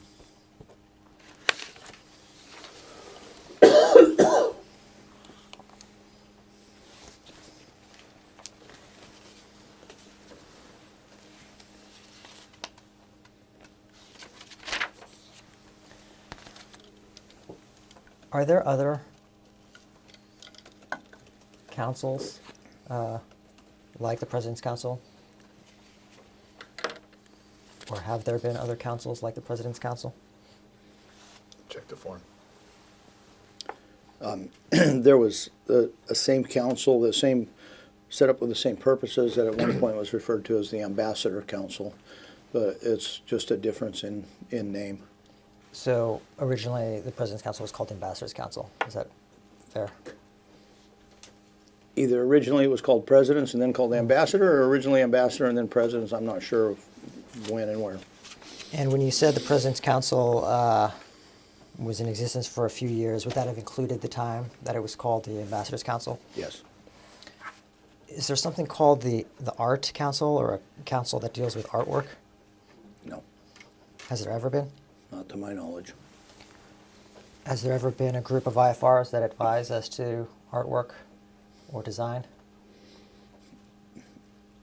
In an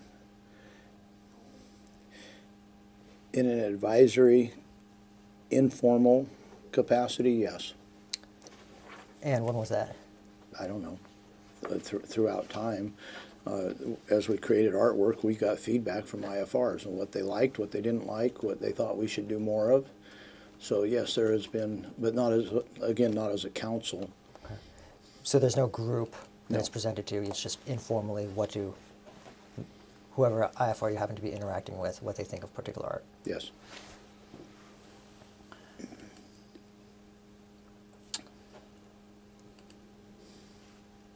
In August of 2016, was there a meeting that was generally referred to the State of the Union meeting, or State of the Company meeting? Would have occurred in Arizona? Yes. Did you attend that meeting? Yes. Do you recall, is my general time frame of August 2016 correct? I have no recollection of the time frame. What was discussed at this meeting? I have no recollection of what was discussed at that meeting. Do you recall who was invited to the meeting? I believe that it was a leadership meeting, but as to exactly what the qualifications were and who was invited, I don't know. And what do you mean when you say leadership meeting? I mean, it would have probably been mentors and possibly coaches, maybe some high income earners, I'm not sure.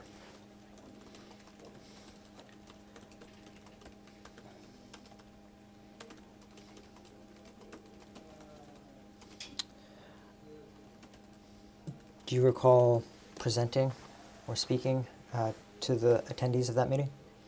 I do. What did you talk about? I don't know. In preparation for this meeting, did you prepare notes about what you're going to present?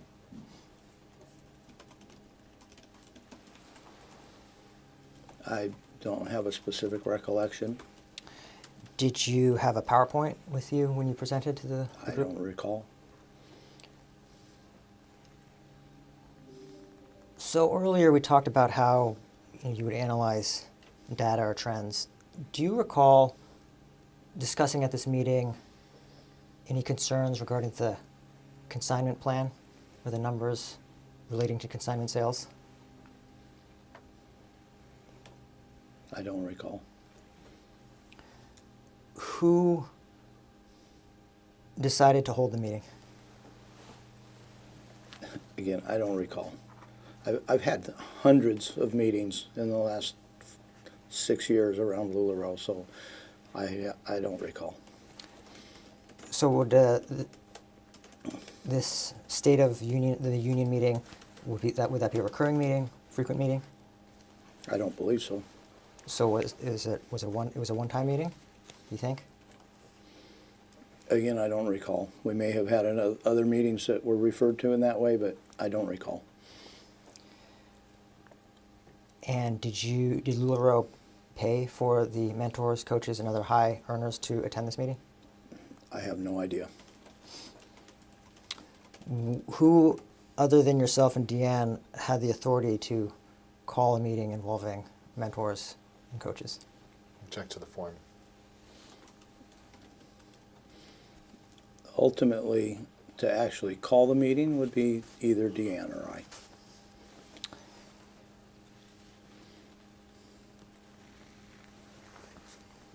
Do you recall a meeting similar to the Arizona State of the Union meeting occurring in Salt Lake City?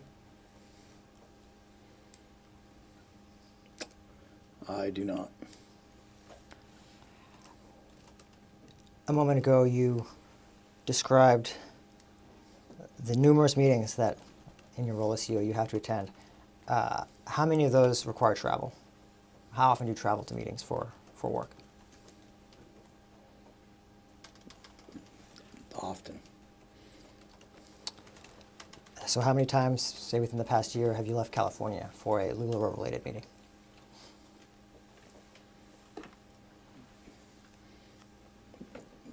I don't know, but probably 6 to 8 times, maybe more. And of these, how many were meetings with IFRs? Most of them. When was the last one?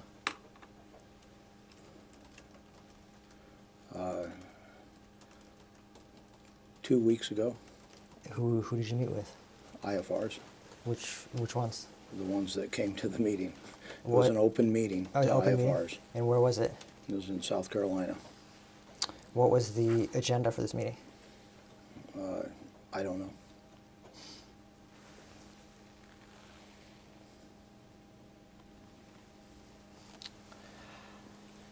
In that estimate of roughly 6 kind of meetings that require travel, does that include a conference called Leadership? Yes. What is Leadership in the context of meetings?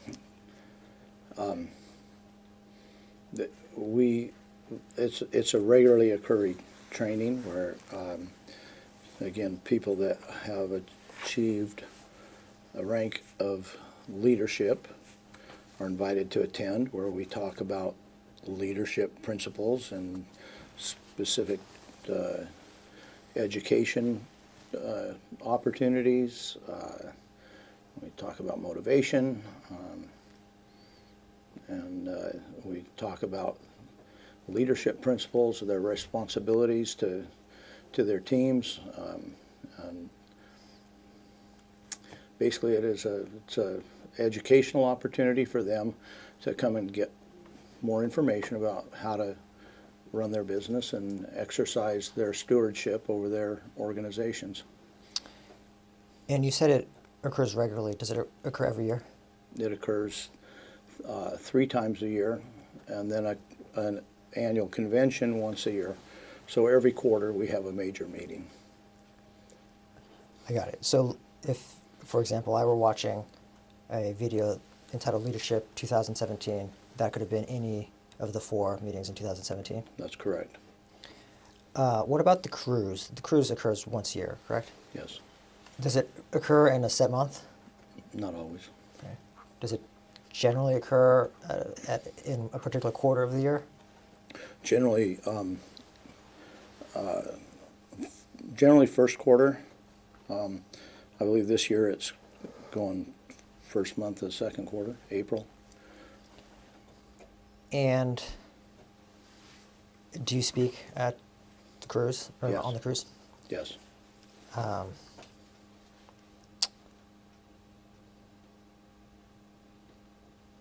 Have you always spoken at the cruise?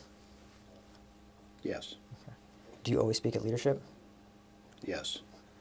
Are there other regular meetings or conferences that you speak to involving IFRs?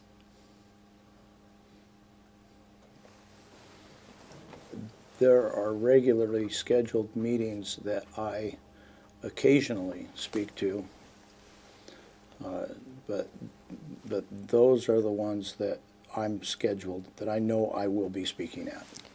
So if I think I understand you correctly, there might be a weekly call that does occur every week, and maybe once But in I a don't get while on it you every might speak week. at it. Correct. Sorry. Does that? What are some of the names of those? Are they trainings? Are they updates? What are they called? What are they called? There's a weekly call called the LuLaRoe Show. There is an educational training that goes by different names depending on the theme for the year. This year it was called the Lift Tour.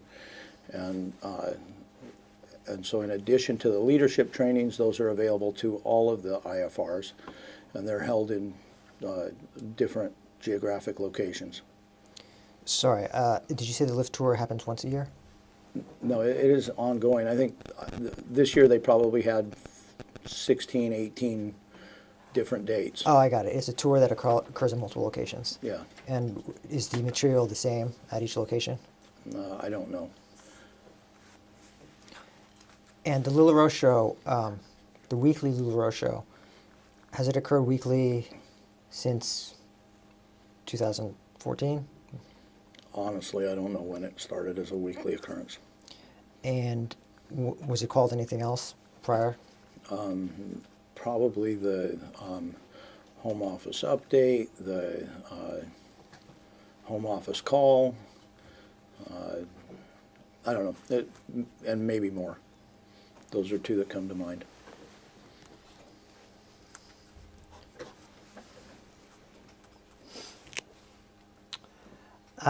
Is there something called the Tuesday Update? Is that the same as the LuLaRoe Show?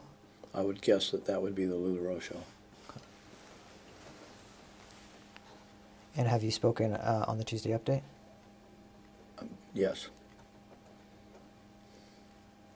And these are made available to any IFR online? Yes. Do IFRs have to participate live, or can they view previous showings? Over time, the technology's changed, and I believe that now they can see it recorded. But at some point, it At had to some be point, live. they had to be there live. Yeah.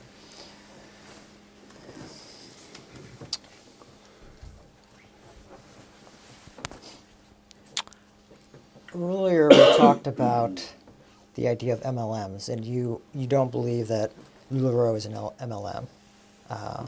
What about LuLaRoe is different in your mind from other MLMs? Our IFRs purchase product from us. We're a wholesale supplier to them. The majority of their income is derived from selling that product to an end user. In my experience, most MLMs rely on what would normally be called a retailer actually being a user of the product. And they're heavily driven by recruiting. And you don't believe that LuLaRoe meets that? No, absolutely not. Anything else different about LuLaRoe from MLMs?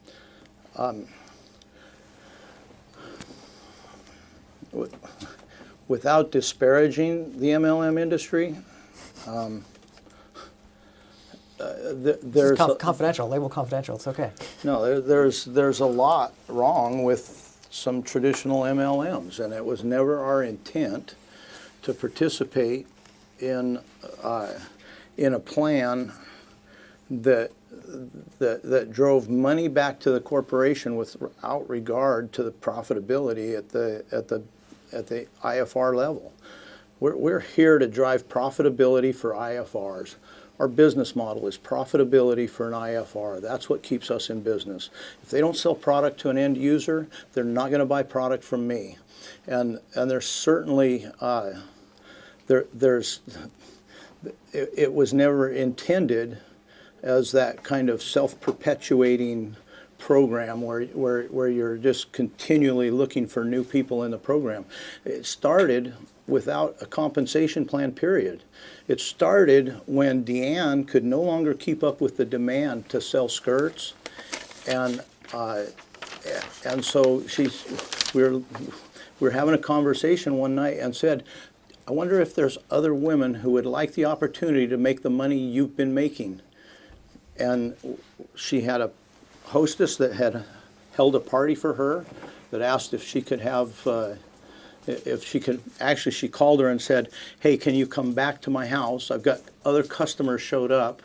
And at that time, Deanne would give free gifts to the hostess, a percentage. If you sold, for every 10 pieces you sold, you got to pick a free piece. And that's what the hostesses were getting out of it. Brittany called and said, hey, I got more women that showed up, you know, can you come back? And Deanne said, well, I can't come back, but you can meet me at the gas station and I'll get you some skirts. Brittany came, she wanted 8 skirts. Deanne said, I'll tell you what, if you buy 10, I'll give you the 11th one free and you can sell all of them. And Brittany did that. Deanne left town. About 2 hours later, Deanne called me and she said, Brittany just called me again and she wants 30 skirts. What should I do? And so I said, well, discount them deeper and sell them to her and let her make the profit. That was the start of the LuLaRoe distribution net. Until then, it was Deanne selling skirts. The first retailers came in and they were successful. They made a lot of money selling skirts. And you know what? When they made a lot of money, their neighbors and their friends said, what are you doing? And they watched how they did it and they went, I think I could do that. If I did it, do you think they'd let me? And so they came to us and they said, what if I bring my sister? What if I bring my neighbor? What if I bring my cousin in? Do I get anything? And I felt like it was only fair if they brought someone in and helped us grow our business that they should be compensated. And so the very first compensation plan was a 5% bonus on those people's purchases. And it was on their purchases because I had no idea what they were doing, no way at all to track their retail sales. They weren't even using our technology. They were using their own credit card processing, Square and other things that, PayPal and other ways of tracking things. And so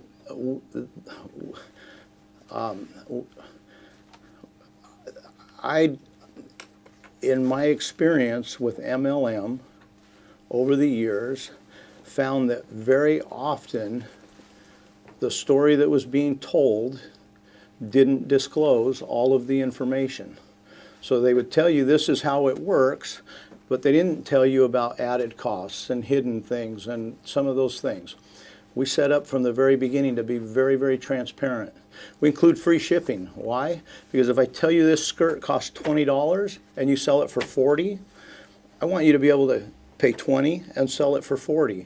And I don't want you to have to say, well, wait a minute, what did I pay for shipping? And what else was I required to buy? And how much other things did I have to do to comply with the company's program? Now, are there other business expenses? Of course there are. Every business has business expenses. But I wanted our relationship with our retailers to be very, very clean and simple for them to understand what our offering to them was.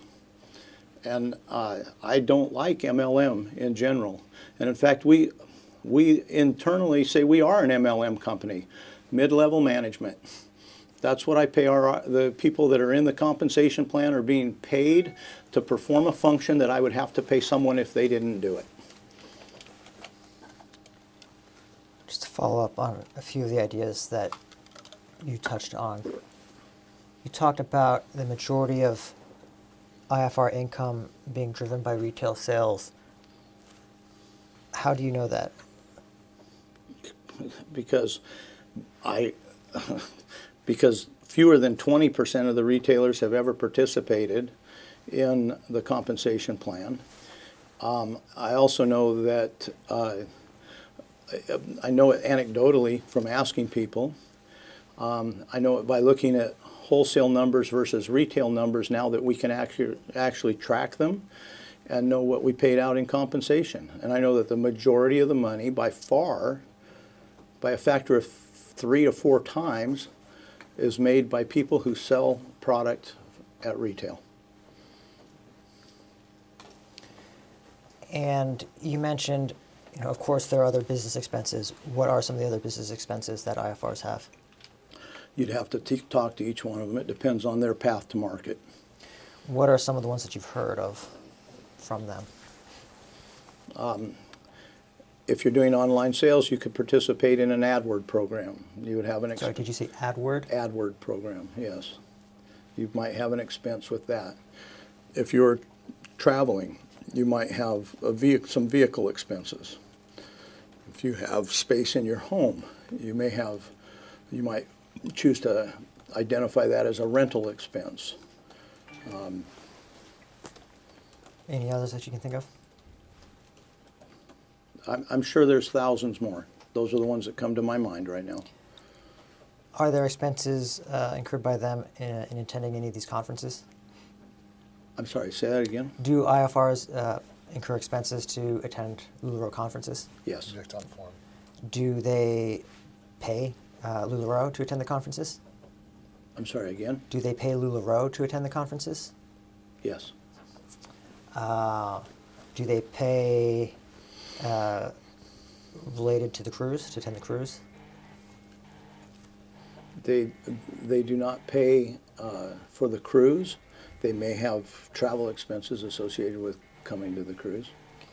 Do they pay LuLaRoe for any training that they receive?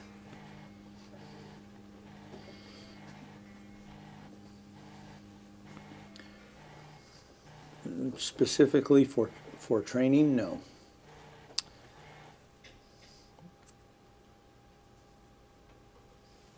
Do they pay for marketing materials that they may receive from LuLaRoe? Check to the form.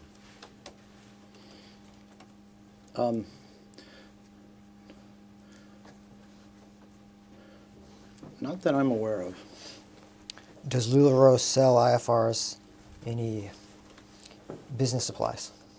I believe we sell some. And what are those? I believe that at different times on the supply store, we've had clothing racks available, coat hangers available. And honestly, I don't know beyond that. I know that there's probably some things that are available for them to purchase from us rather than from a third-party supplier. And you mentioned IFRs purchasing AdWords. What are AdWords?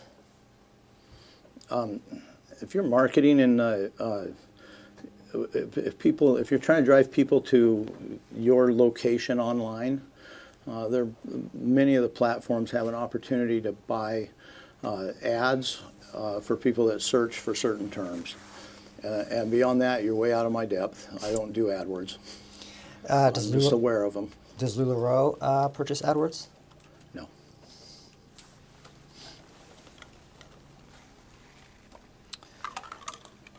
We talked a little bit about profitability of IFRs. And earlier today, we talked about LuLaRoe's average wholesale price, average retail price. Have you calculated LuLaRoe's average profit margin for a piece of product?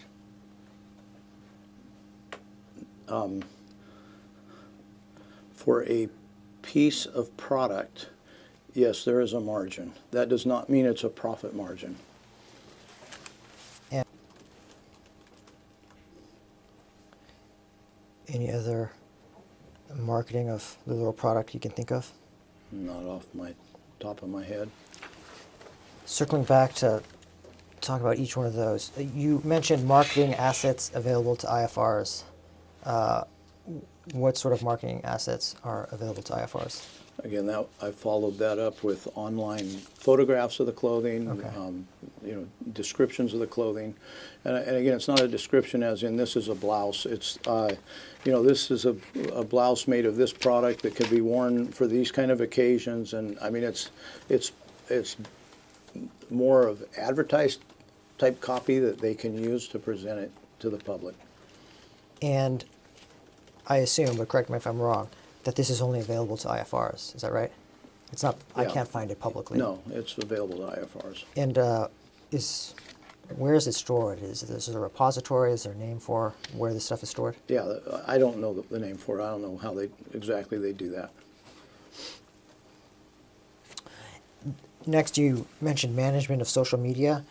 What did you mean by that? I mean, managing our presence on social media, Instagram, our web page, the Facebook pages. Again, I'm not really the social media guy, so but in any of those platforms where people are coming to find out what LuLaRoe is, marketing manages our presence there. And is there someone within marketing who specifically deals with social media? Justin Lyon. Is there someone who specifically deals with the assets available to IFRs? It has been Justin. It is now under Lauren. And finally, you talked about press releases. How often does LuLaRoe issue press releases? Seldom. So, who handles press releases? We have a communications department that is overseen by Art McCracken, who is the Chief Strategy Officer.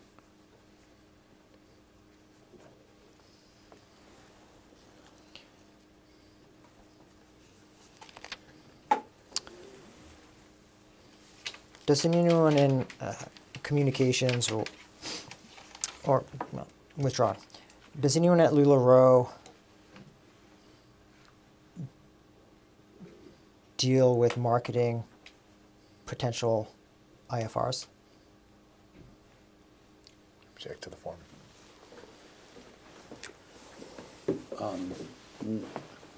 I'm not sure. Are you saying people who are not IFRs? Correct. No, not specifically. Is there anyone at LuLaRoe who deals with marketing to recruit IFRs? No.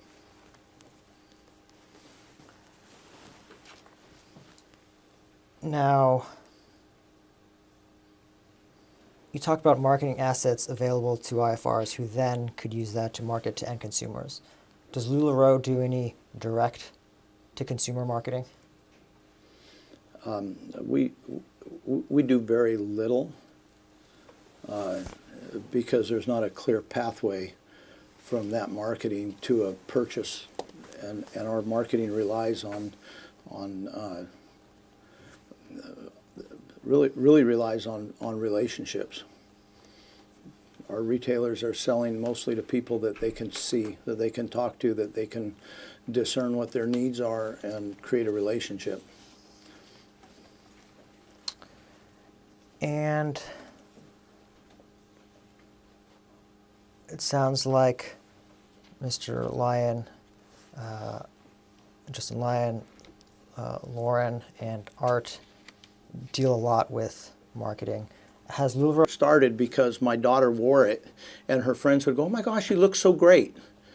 and the maxi skirt was as comfortable as her husband's sweats, but just looked a lot better. And she could just pull it on and go to the market, put her hair in a ponytail, and instead of pulling on her husband's sweats, she pulled on a skirt, and all of her friends told her how great she looked.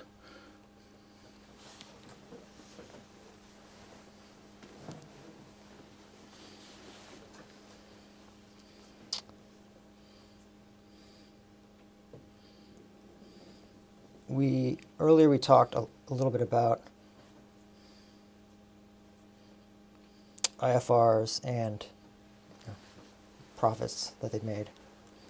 Are there types of IFRs that you've noticed have been more successful than others? Object to the form.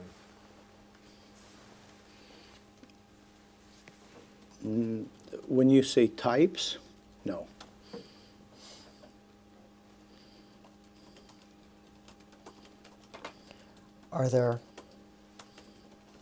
Have you noticed any characteristics in common that successful IFRs have? Yes. What are those characteristics? You can talk to people and you have a work ethic. Anything else? Nope.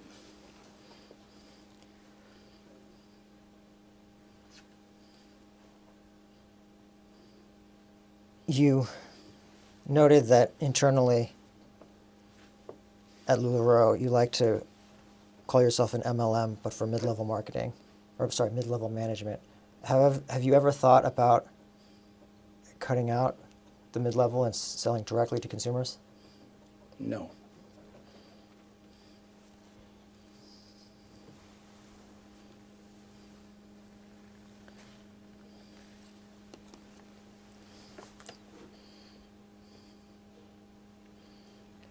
Have you ever used certain successful IFRs as models or examples for other IFRs, sort of as inspiration or as an example of here's what someone has done that's been successful? Yes. Have you ever referred to that as, we would like to replicate so-and-so's success? Check to the form.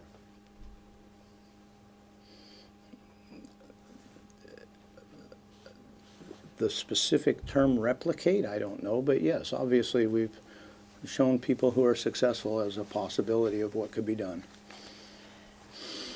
And are there certain IFRs who their approach is just so unusual that it wouldn't make sense to recommend it to others because it really just works for them? Objection, lack of foundation, calls for speculation.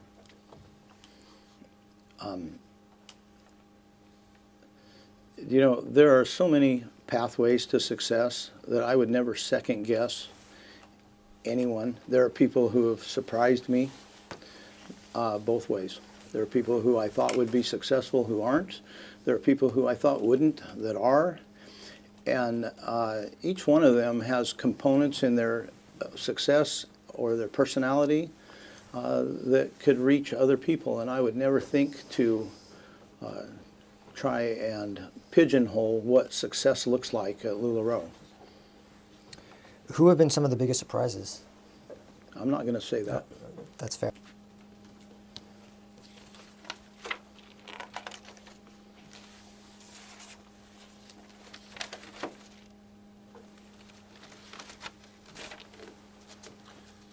So we're coming up on an hour, so whenever you think is, we can keep going, just whenever Yeah. you think there's- I have a couple of small topics. Let me try to knock those off.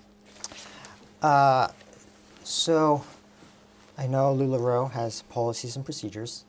Do fashion consultants have to follow those policies and procedures? Object to the form. Vague as to which policies, but go ahead. We do not have a police force or a jail.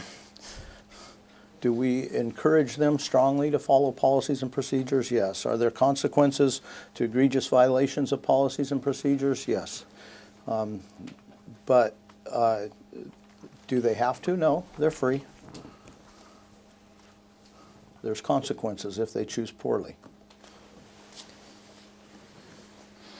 Well, have you ever testified that they're not required to follow policies and procedures? Object to the form. If you have prior testimony you want to show them, then show it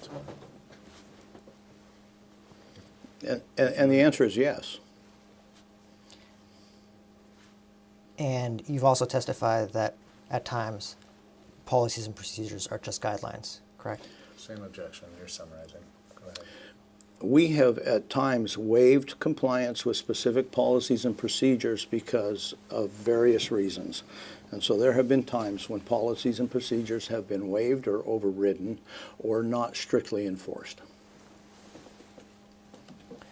If they were enforced, it would be by compliance. Yes. And who makes those decisions to waive policies and procedures? Object to the form. Which one? Well, you referred to there are instances where policies and procedures have been waived. In those instances that you can recall, who made that decision? Again, they've been waived. They're waived multiple different ways at different times in different places for different reasons, and different people have different levels of authority to either enforce them strictly or constitute a waiver. Do you have to sign off on waivers? Again, depends on the level of the infraction, where it is in you know. What did they violate? I assume Deanne also has authority to waive the policies and procedures. Is that fair? I would say yes. Anyone else? Yeah. Everybody on the phone dealing with somebody with a violation of policies and procedures. Again, you're asking this question about policies and procedures as if there's a thing that's policies and procedures. There's minutia, there's bigger policies, there's policies that are guidelines, there's policies that are guidelines there to help protect the retailers, there's policies that are there to protect the company. There's policies and procedures about a lot of things. And oftentimes, if you're on the phone with an IFR and you find that maybe they violated MAP and it's their first violation of MAP, there's not a punishment affixed to that. Therefore, by saying, hey, you violated MAP and we'd like you not to do that in the future, that is kind of a waiver of the policy, right? We haven't done anything about it. We've just said, hey, you're doing this, there's a policy there. So that to answer in a broad term about policies and procedures is pretty difficult. I understand. So why don't we do it this way? Do you recall instances where you had to approve a waiver? I'm not sure about an instance where I approved a waiver.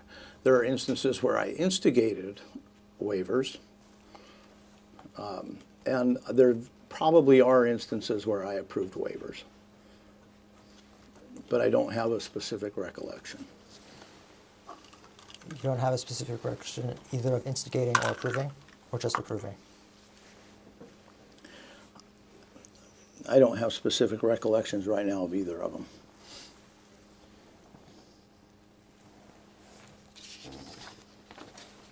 Now would be a good time. Thank you. So the Off the record, the time is 2:27 p.m. Oh, thank you. That's great.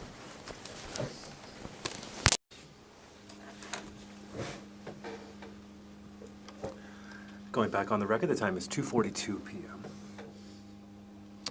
Welcome back, Mr. Stidham. I'd like to change gears a little bit and turn towards the point systems at LuLaRoe. A lot of this will be because I've seen it used in multiple ways, and I'm just trying to figure out what points are used for in various contexts. What is the difference between qualifying points and leadership points? I don't know.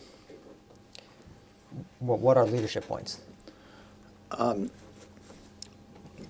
In my interpretation of what leadership points are would be points in the leadership pool. But I'm not sure in the context you've got, if they're referring to that, or if, because it's possible that those two terms are being referenced interchangeably in just incorrect language. So, are you saying that you're not aware of a phrase called qualifying points? No, I am. Okay. Yes. And it refers to the same thing as leadership points?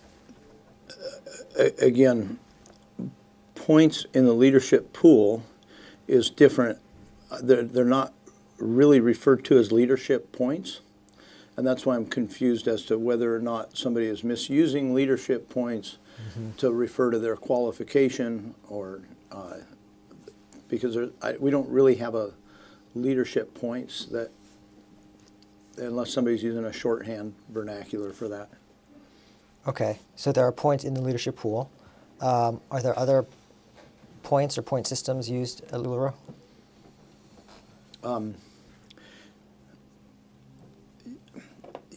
You know, quite honestly, I'm not positive if we use dollar values or assign a point value to dollar values in the compensation plan. I'm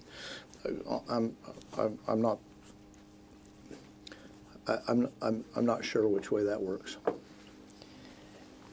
And I've watched a training in which you told consultants, if you sell LuLaRoe products at LuLaRoe's suggested retail price, you will always hit your points. Does that mean anything? I don't object to the form. I don't know what you're referring to and what the full context of that statement was. Yeah, out of context, I don't know what I'm referring to. Is there a connection between suggested retail price and points at LuLaRoe? Again, I don't know what points they're referring to.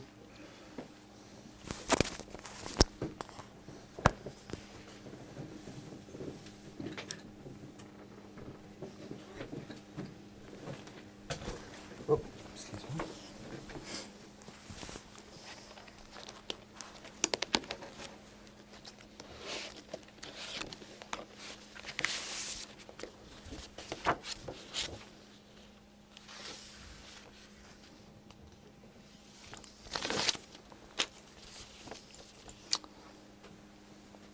$44. Can I borrow your copy for a sec? Just hang on one second if you don't mind. I'm sorry, what? Do I have the same thing? Yours is double-sided, his is single-sided. Got it. Okay. Save our backs.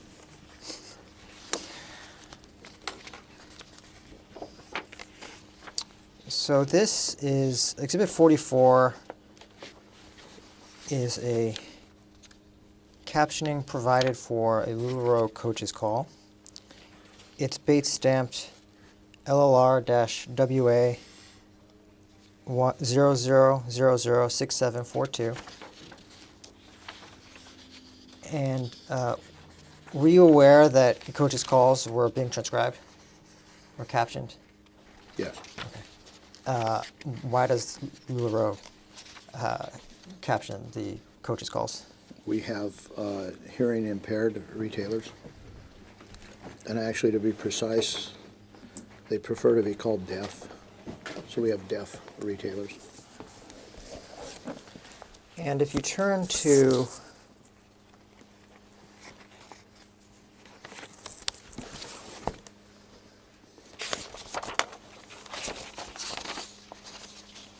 page 9 and 10.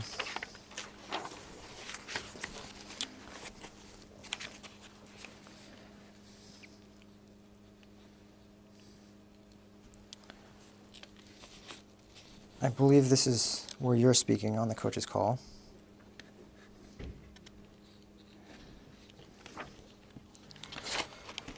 And the paragraph about retail price and points starts at the bottom of page 9. So if you could review that paragraph and then the next paragraph, please. Is this is on 6750?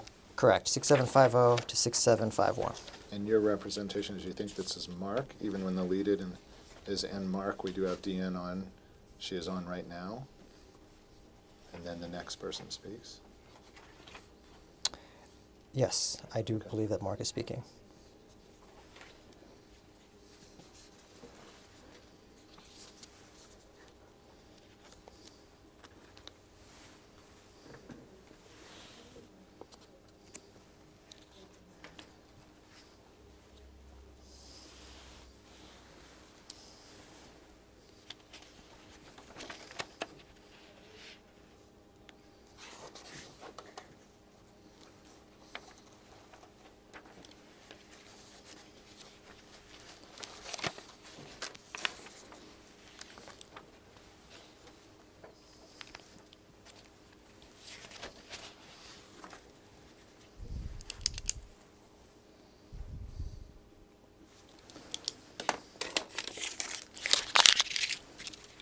Okay, Okay, so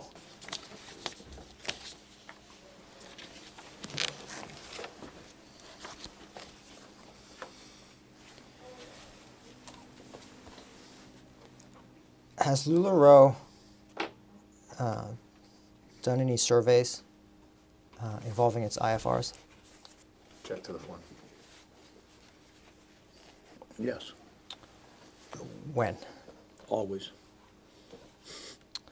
Has LuLaRoe done any surveys involving more than 100 IFRs? Yes, When? often. When was the last one? I don't know. You have one in mind, though?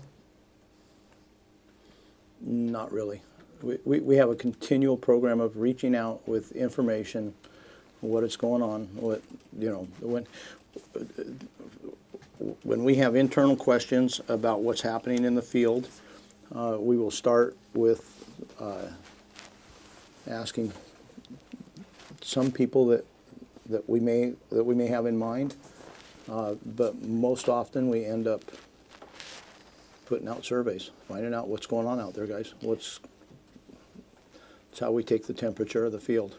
And who is taking the temperature of the field at LuLaRoe? Mostly sales and marketing. Any particular person in sales and marketing?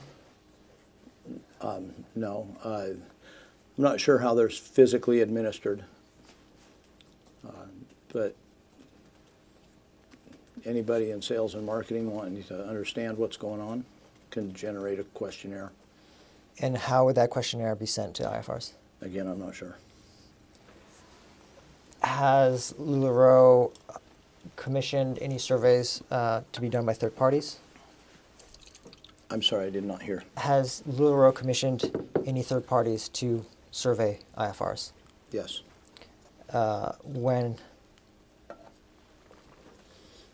again, I'm not sure of specifics. I just know that we have had external surveys done. And who did the external survey? Again, don't know. Or I did know at the time it was done, I don't recall. Did it happen more than once? I believe so. Same consultant or different consultants? I don't know.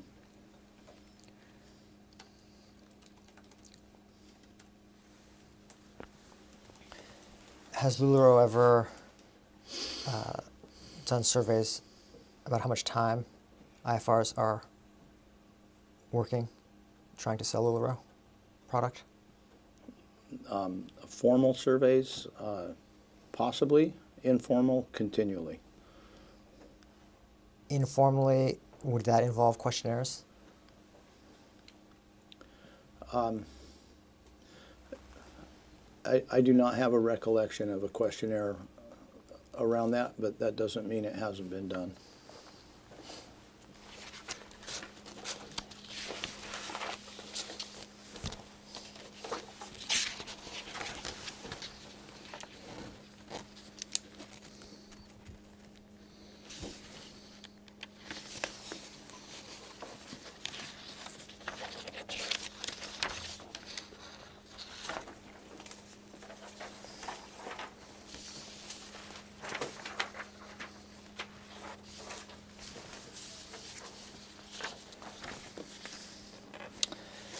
The court reporter has handed you Exhibit 45. It's a printout from a website, Bates labeled WAAG001179.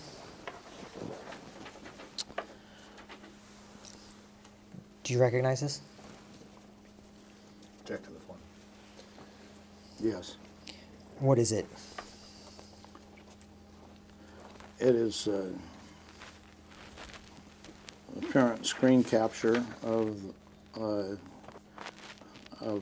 map that's on the web page. And that would be LuLaRoe's website? Yes. Is this sometimes referred to as the retailer map? I would say probably.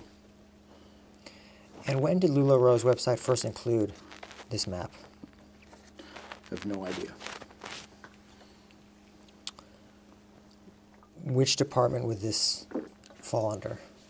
Marketing and sales.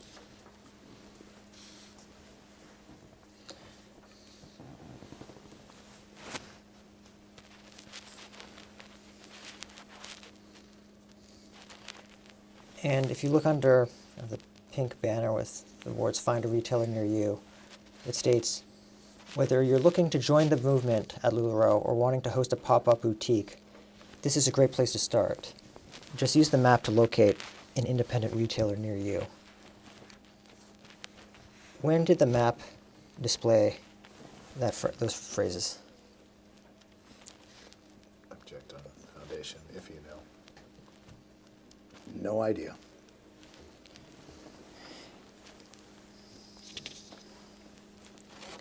Do you know how this map was created? No. Whose idea was it to have a map like this on the website? I don't know that it can be specifically ascribed to an individual, but I thought it was a fantastic idea, and I was in favor of it. And it sounds like you signed off on it. Yes. Are you aware of any changes that have been made to the retailer map? And for the record, we screen captured this on January 10th, 2018. I believe that some changes were made in response to complaints from your office. Aside from those changes in response to our office, are you aware of any other changes that have been made? And it is a working document. I'm certain that there have been changes made throughout the time that it was up. And would IT be the best group to talk to if we wanted to drill down and figure out what changes have been made? Or marketing? I guess it would depend on what changes you're referring to. If you're referring to content, marketing would be your best contact. If you're referring to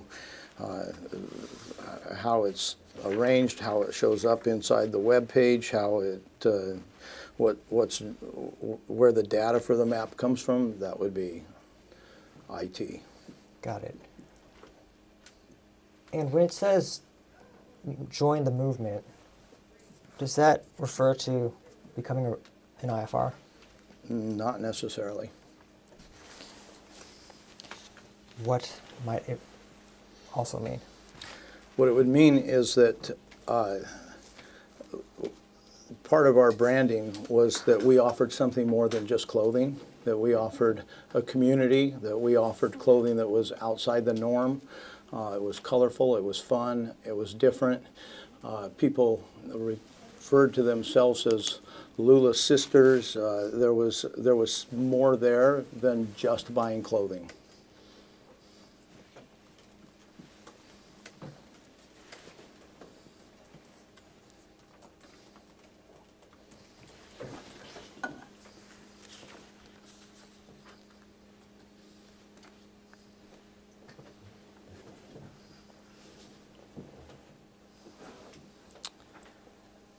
And you referred to, or you said that this was your LuLaRoe's branding. Has the branding changed?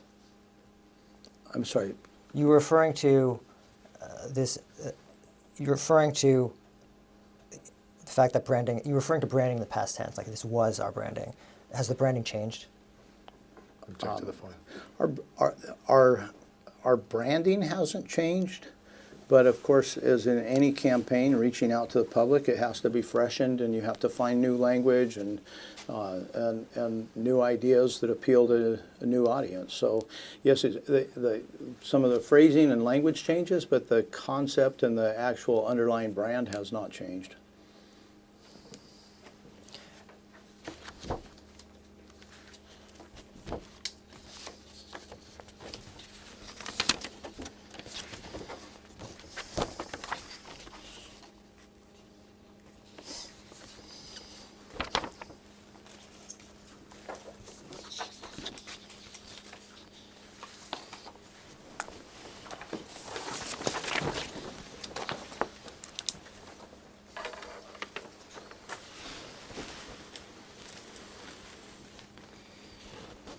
So Exhibit 45 is Bates stamped LLR-WA000-118883. It's an email dated November 13th, 2014. It's actually addressed to you, and in it, a Miss Gina Prowl, oh, pardon, is this 46? 46. Exhibit 46. I believe we're on exhibit 47.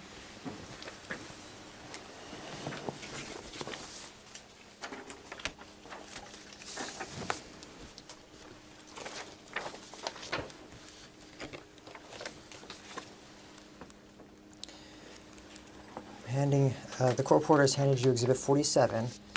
This is a excerpt from a spreadsheet provided to us, Bates numbered LLR-WA000-42787, updated. It's confidential. So I did not print out the entire worksheet, but just the top rows and some of the columns to capture the fields. Just want to run through some of these fields with you.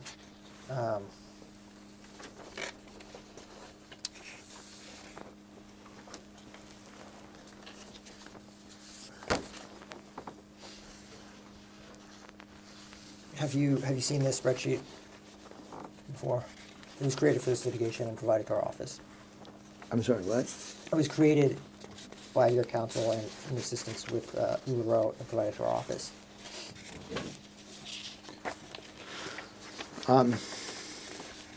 I don't recall the spreadsheet, no. Okay. So it contains, as I understand it, rows for IFRs, and then details about their wholesale and retail sales, and then some details regarding the bonuses. Do you know where the data that was used to create the spreadsheet came from? Check to the form and foundation. I do not. Okay. So if I were to ask you, for example, if you turn to page 3 of 6, there are details on wholesale and retail sales. You don't know where this data came from when this was provided to us. I do not. Okay. Do you know who we would talk to about those details? Most likely, it would come from Noel or somebody in his department.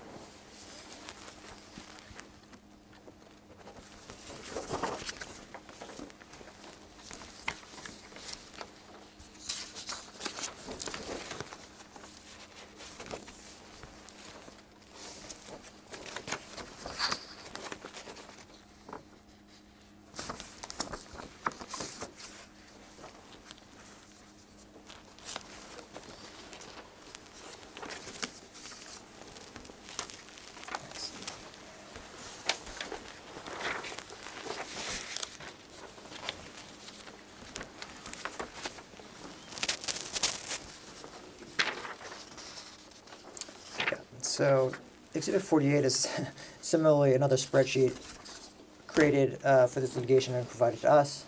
Bates stamp ending in 64854. It is also data provided to our office specifically regarding bonuses. Do you have any knowledge about where this data came from? No. Okay. And would Noel be the best person? Again, Noel would be the best person. And if you turn the page, if you go to the next page, it's a different sheet in that same workbook. This one simply states the size of the leadership pool on a monthly basis. Do you know where that information is coming from?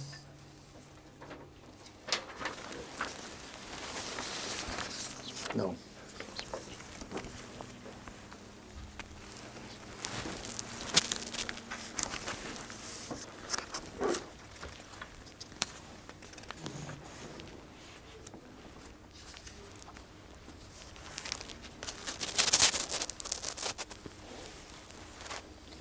Returning back to this idea of the leadership points, sorry, the leadership pool and points in the pool. Does LuLaRoe calculate a dollar value for leadership points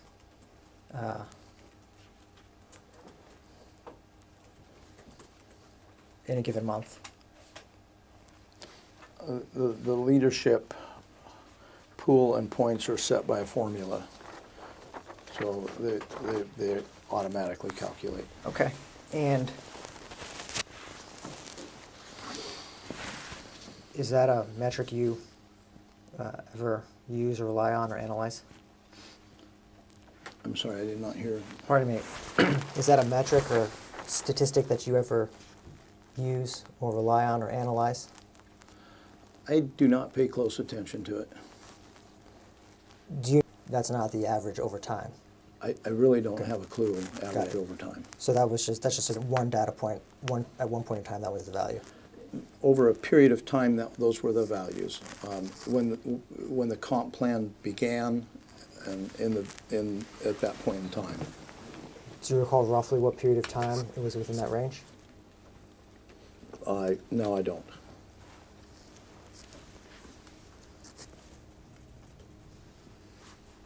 I understand that you don't pay particular attention to this type of data or type of stat. Does anyone at LuLaRoe? Checked on the foundation.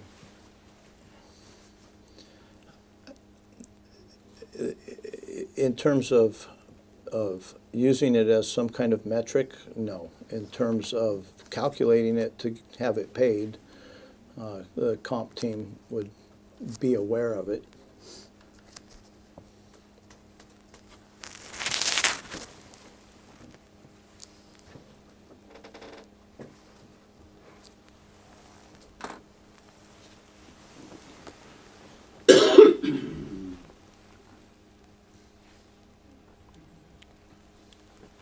Do you ever look at what percentage of IFR bonuses come out of the leadership pool?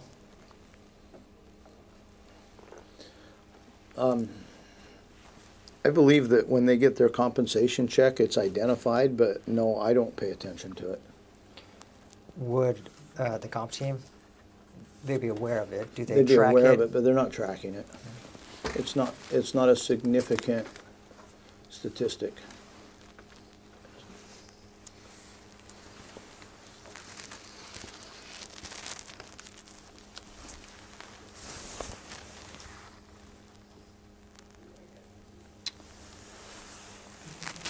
So LuLaRoe issues 1099 miscellaneous tax statements to its IFRs, correct? I believe so. Who handles those tax documents at LuLaRoe? Who creates them and who sends them to IFRs? I believe they're created in the finance department. And where is finance pulling the data that goes into creating those tax documents? Checked on lack of foundation. Yeah, I don't know. I would assume from our NetSuite accounting.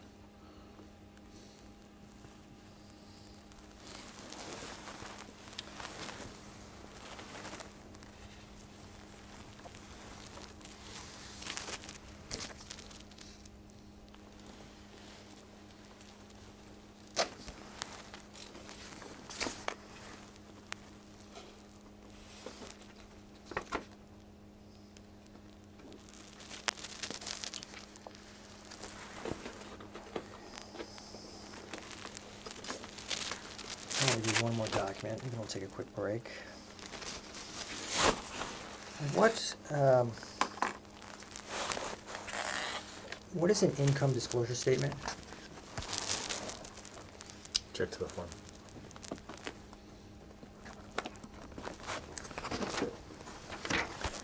It's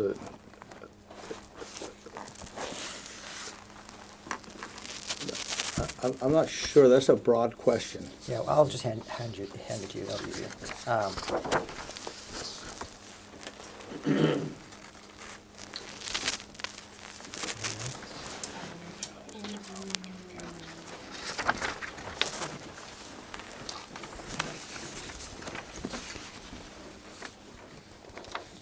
Number?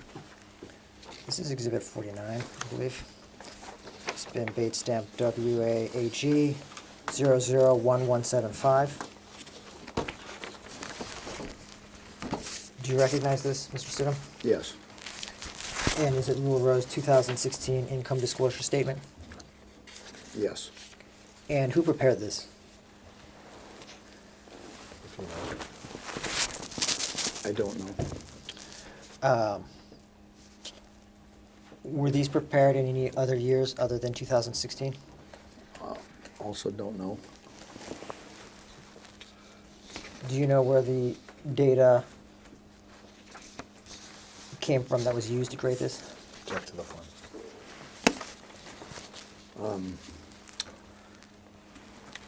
Specifically, no.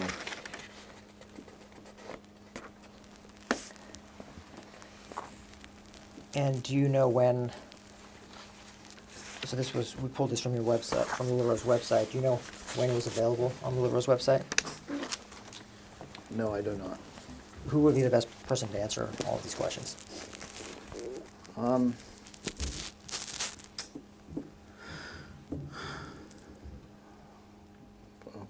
Possibly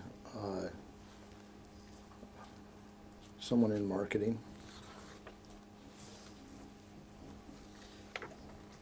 Again, I don't know that anybody would have that knowledge off the top of their head, so if you're looking for that information,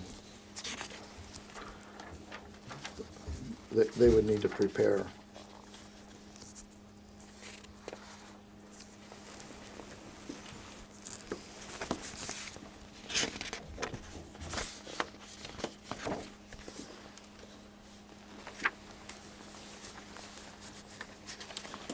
Why don't we take a short break? Off the record, the time is 3:36 p.m. How many minutes we got on today?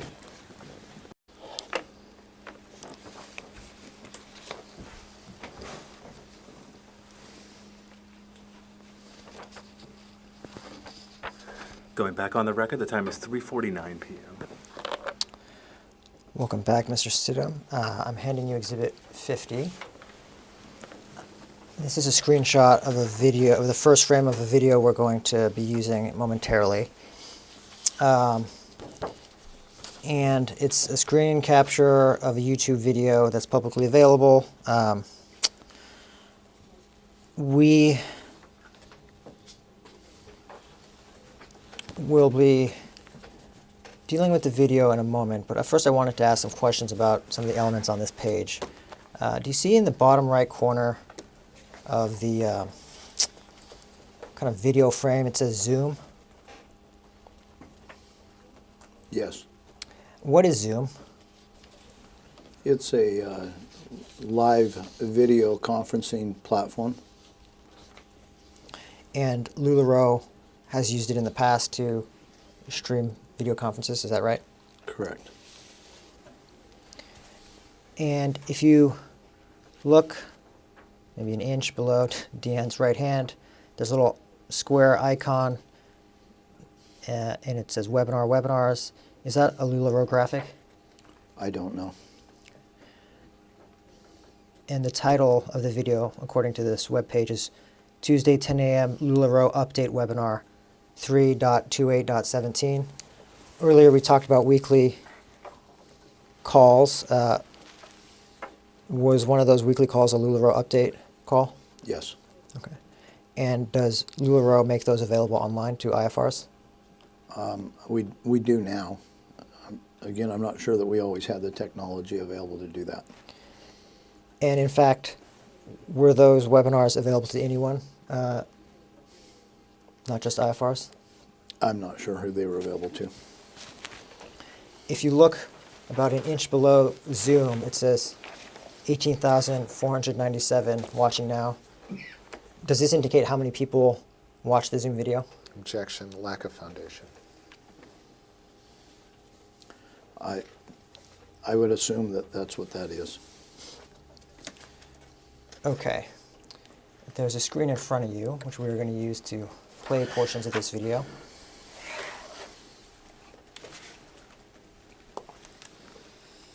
And I'm going to ask that Exhibit 51 be designated as the video file, if that's possible. The video file is WA-AG-000973.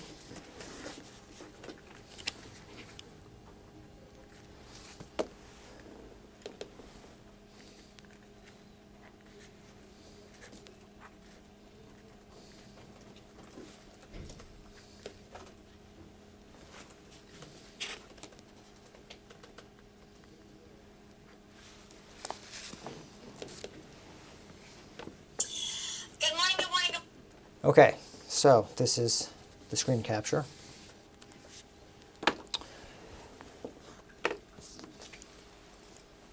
In general, when you presented for the LuLaRoe Update webinars, did you prepare a script in advance? No. Did you have any outlines or notes? Sometimes yes, sometimes no.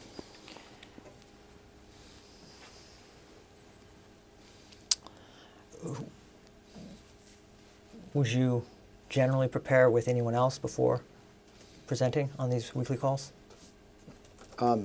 Occasionally, but not generally.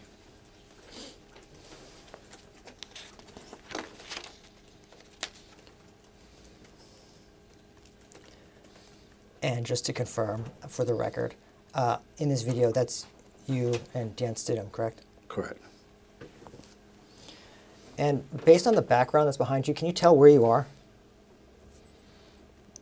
We would be in Deanne's office.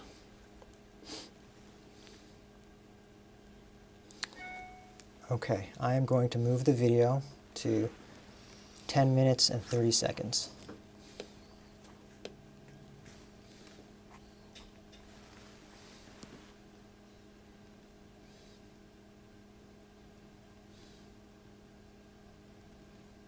Approximately. Is in the heavens above us and it's not moving. The next thing that people are concerned about is this move that we're going to make to compensation that's based on your sales. Now, this is very simple. There's several reasons why we're doing this. The first one is so that we can completely align behavior in the company. And again, I've given this example before, I want to give it again. If I get paid when you order product, and I call you and tell you that you need to order more product, your first response is going to be, he only says that because he's going to get paid. If I get paid when you sell product, and I tell you, you need to bulk up your inventory a little bit, you don't have enough inventory to have a great sell, all at once you know, well, gee, he doesn't get paid unless I sell product, so the advice he's giving me must be to really help me sell product. And what it does is it aligns the leadership of the company. Okay. So there are a couple issues discussed that I would like to ask you questions on. At the beginning of the clip, you indicated people had expressed. Were you aware at the time of any instances of that happening? The specific instances, no, but very aware that there was a potential. When did you become aware of this potential? On the day we started the comp plan. Have you heard any anecdotes of that happening?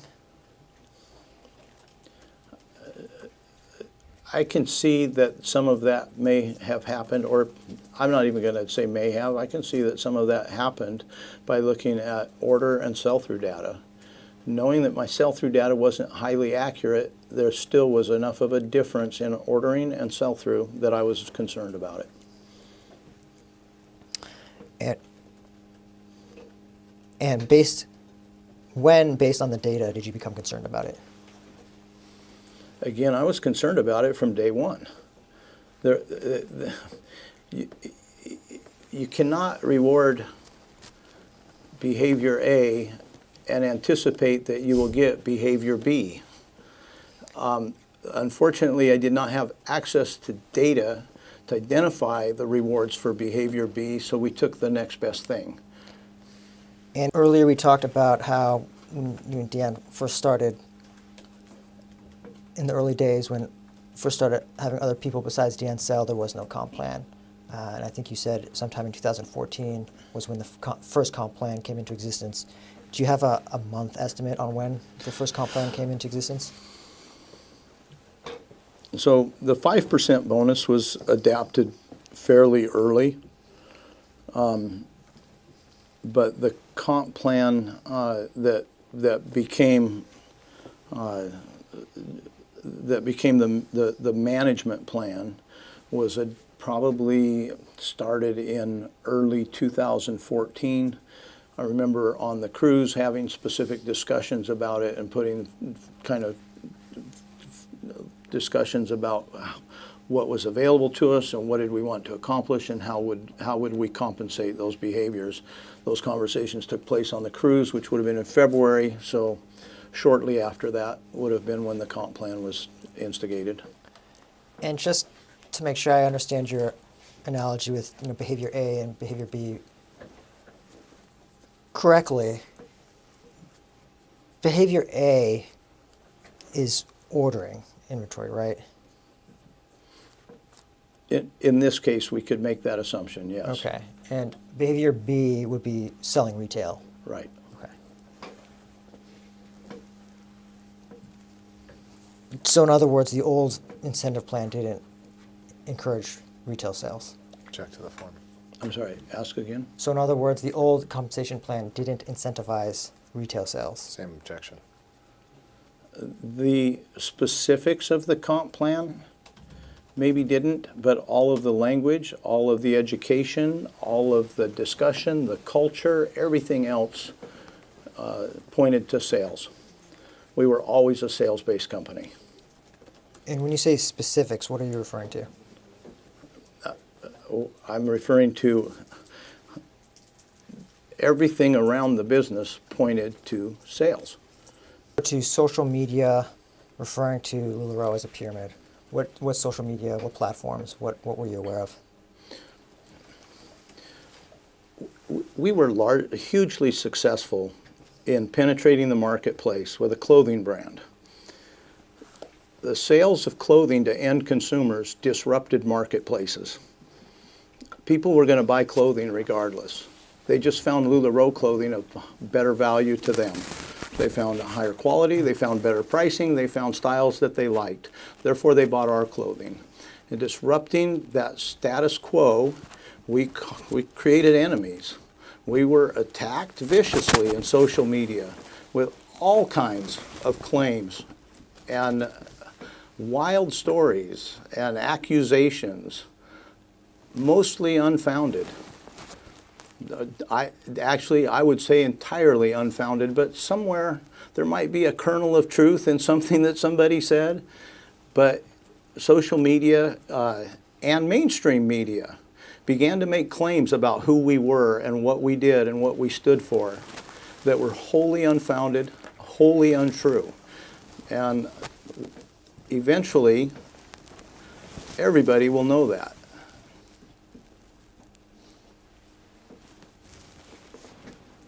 You've talked a lot about how successful the product is, how successful IFRs are. Have you heard of any IFRs that have lost money? Yes. Have you heard of IFRs who've filed for bankruptcy? Former IFRs or IFRs who filed for bankruptcy? Check to the form. Interesting question. We did some research into former IFRs that had filed bankruptcy, and I don't have the data right in front of me, but the percentage of former IFRs that filed bankruptcy was lower than the percentage of the general population that files bankruptcy. So yes, there were some. And when was that research done? Last year sometime. Was that internal or internally done at LuLaRoe? I'm not sure who pulled the actual data. It was generated internally. Do you have numbers about how IFRs or former IFRs lost money? No. Do you have numbers on how many IFRs or former IFRs have gone bankrupt? I believe that data is somewhere that they generated that report. The clarification. We'll put Exhibit 51 aside. I'd like to mark Exhibit 52 as Bates number 005618.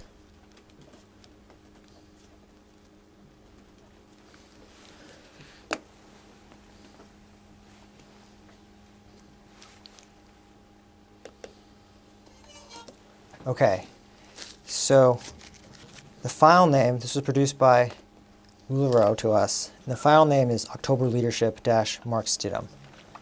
If at any point you can figure out what year this speech is, please let me know. But that is you on stage in the video, correct? Correct. I'm going to move to minute 4 and 58 seconds.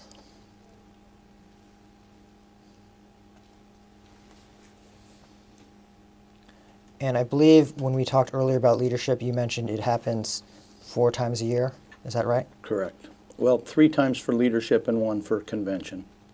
And based on the background here, can you distinguish whether or not it was the big one versus one of the 3 smaller ones? If it was October, it's not convention. It is definitely a leadership, and I'm sorry, I don't recognize.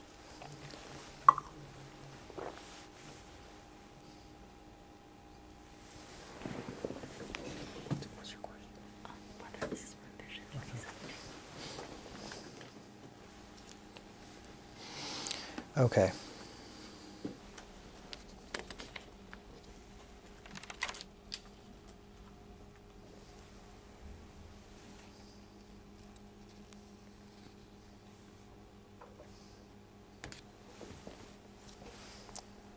Okay. Well, here I am. There we go. Okay, we're going to move on to the next exhibit. I'm going to mark Exhibit 53 as Bates number 005605. This one is entitled Vision 2017. And was Vision a recurring event, or was it a tour? What No, was Vision would have been convention. Convention, okay. And when would it have occurred in 2017? I'm sorry, what? And when would Vision, which month in 2017 would Vision 2017 have occurred? I believe it was July.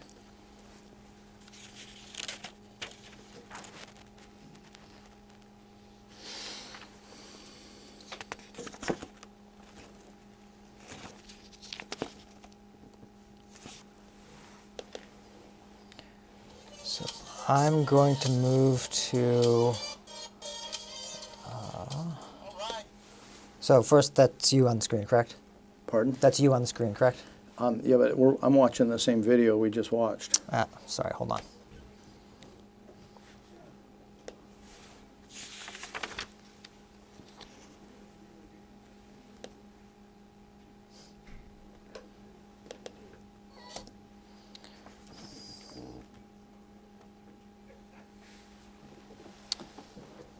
So I'm now on Exhibit 53, which is Bates number 005605.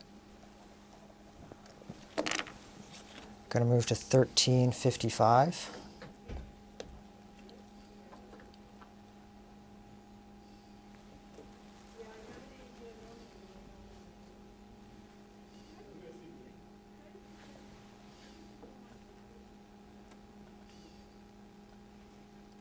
Or roughly 1355, 1351. Now, we're making a trend.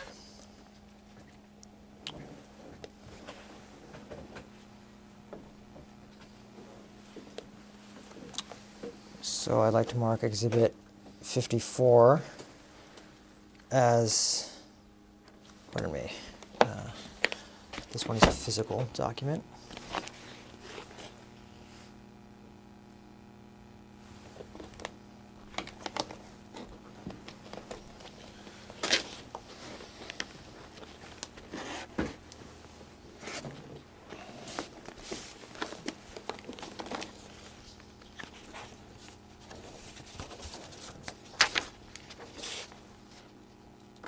So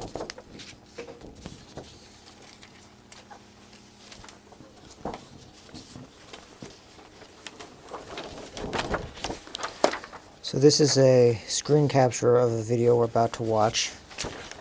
We will be producing this later today. We pulled it recently. It's going to be Bates numbered WA-AG005789 is the Bates number for the screen capture, which we have in front of us. And this is an interview you did with an entity called GROCO, G-R-O-C-O. It was posted on YouTube in August of 2016. And the title of the video is How LuLaRoe Disrupted the Fashion Retail Industry. Do you recall this interview, Mr. Stidham? Yes, I do. Okay, and did it occur in August of 2016? It occurred in July of July of 2016. And who set up this interview?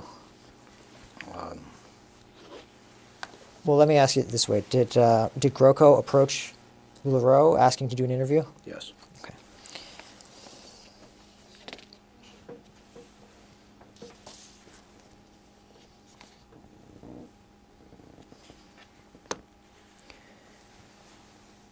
Do you know what GROCO is?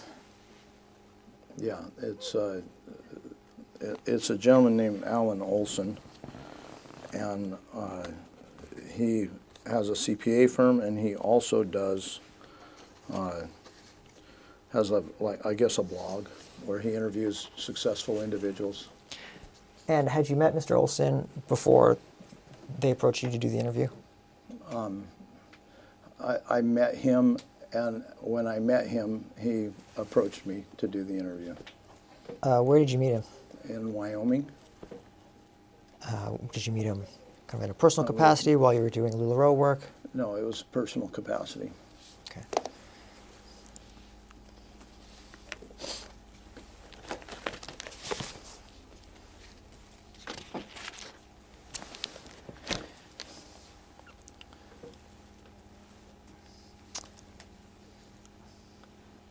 So I'd like to mark Exhibit 55. It's a video file, Bates number WA-AG-005791.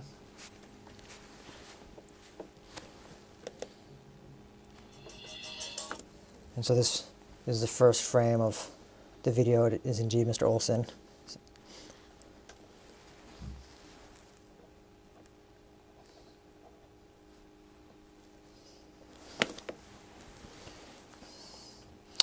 Moving to minute 11 and 22 seconds.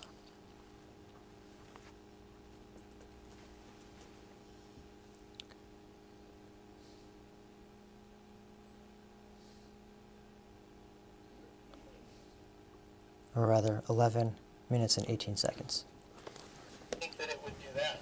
And those numbers were a lot more conservative than what we've done. And so I sat down in the beginning with one of my consultants, with an external consultant, and we put some spreadsheets together and put some projections together.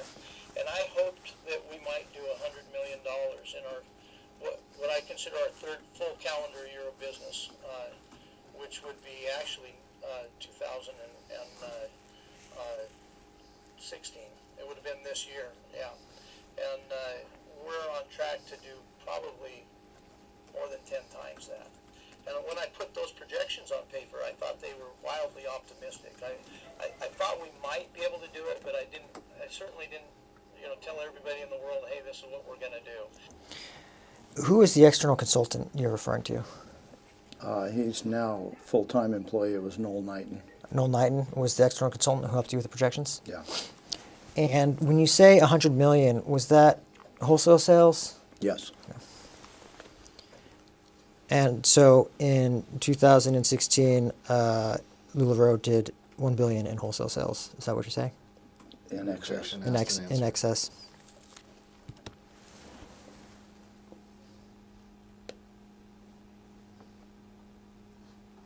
Did Mr. Knighton, was he a consultant purely in an individual capacity, or was he affiliated with a larger consulting group? In an individual capacity.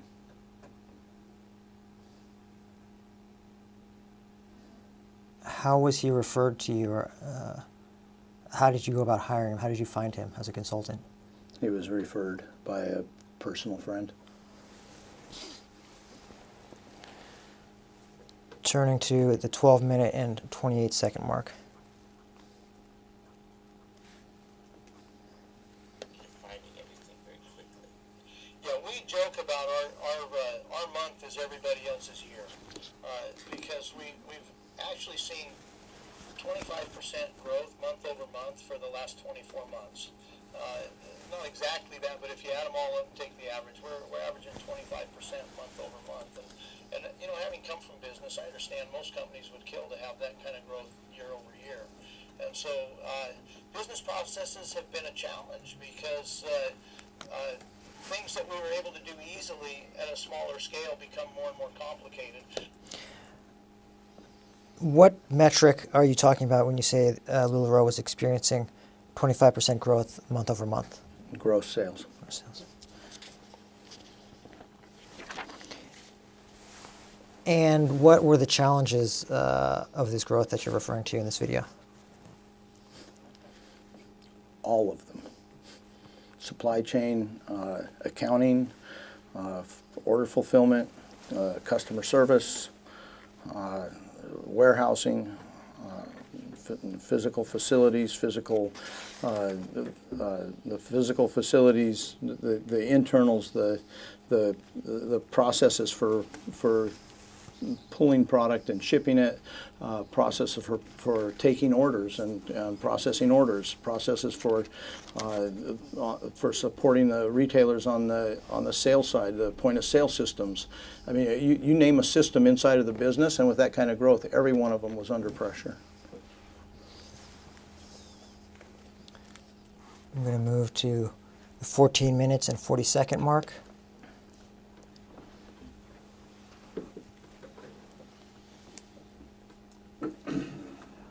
And we've talked a couple of times today about the challenges faced by this growth. Is it fair to say that LuLaRoe grew at an overwhelming rate? Check to the form. LuLaRoe grew at an unprecedented rapid rate. Not overwhelming, we're still here. Okay, so we're at the 14-minute and 39-second mark. Oops. And helping them to make money. As those consultants come through, do you have a process that you train them on and how to be effective and helping them make money in their business process? We have ongoing training processes, and we use the people who have come before them that are in the business to implement a lot of that training. But that's always a challenge as the company grows. So you just said in this video, LuLaRoe uses the people that came before them to implement the training. What did you mean by that? I meant sponsors, trainers, coaches, mentors who are being paid leadership compensation checks to help people develop profitable, sustainable businesses. So and who tells them what to train on, like the topics of the training? LuLaRoe offers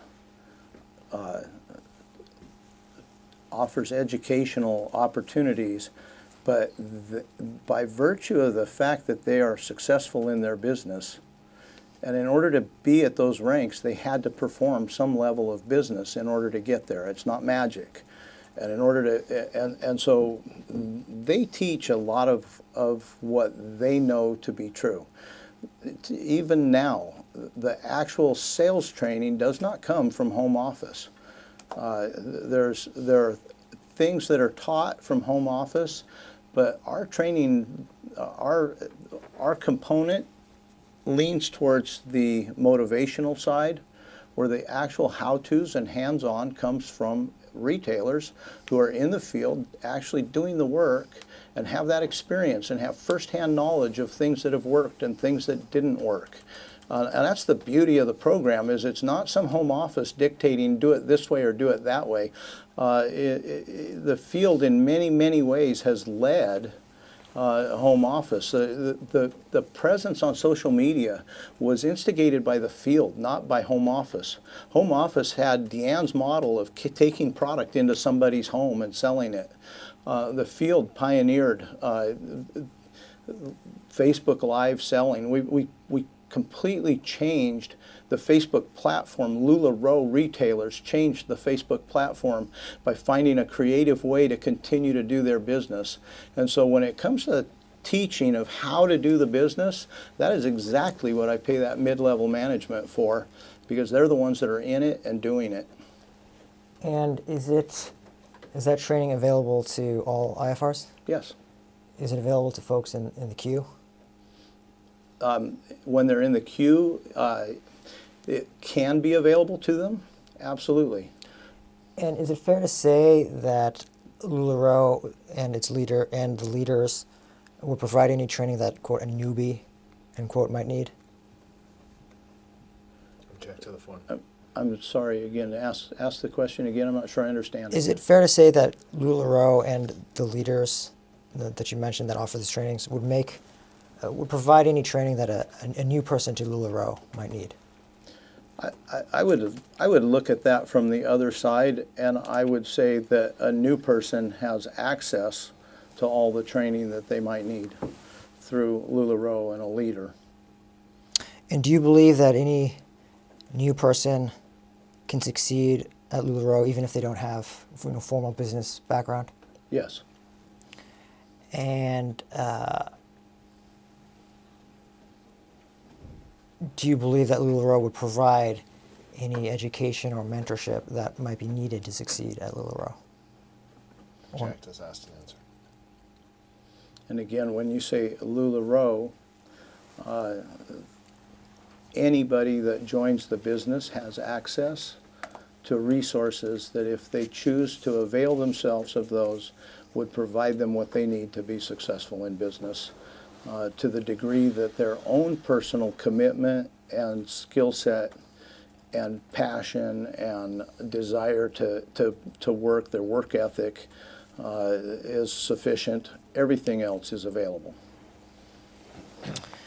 And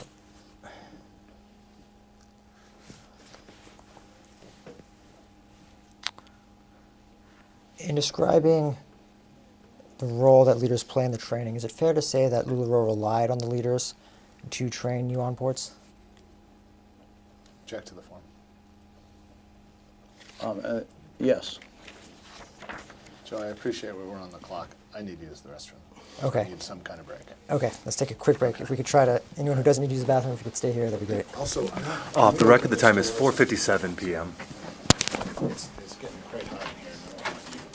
And I don't want you sweating.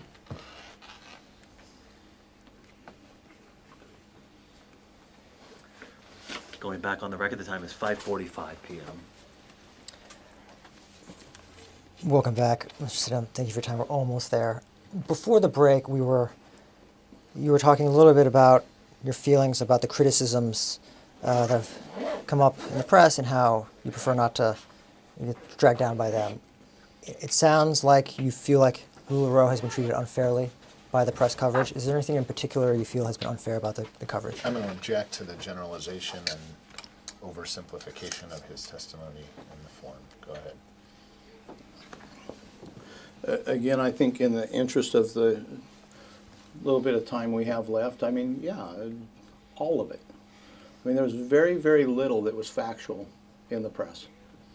There were a couple of interviews that were somewhat balanced, but for the most part, people said horrible things, and other people picked it up and reported it without any regard to any investigation of their own, any journalistic integrity, any desire to report the truth, but more of a desire to report the train wreck and use it as clickbait.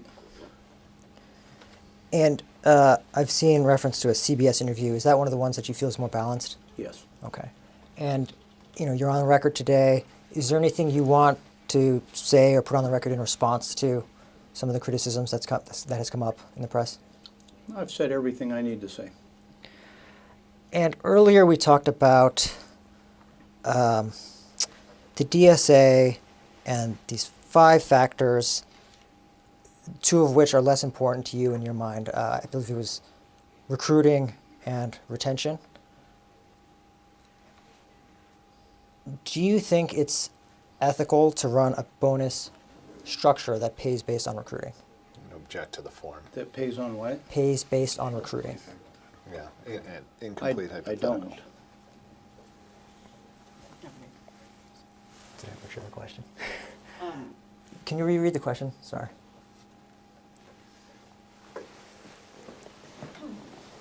And earlier we talked about the DSA and these 5 factors, 2 of which are less important to you in your mind. I believe it was recruiting and retention. Do you think it's unethical to run a business structure that pays based on recruiting? Same objections. I'll rephrase. Do you think it's ethical to run a bonus structure that pays based on recruiting? Object to form, incomplete. I'm sorry, I thought that was the question you asked, and that's why I said no. I didn't think it was unethical. I thought you asked if I thought it was ethical to base a bonus structure on recruiting. And what is the answer to that? And my answer to that is, I think that it presents problems. What types of problems? It opens an organization to behavior that recruits for compensation, which opens you to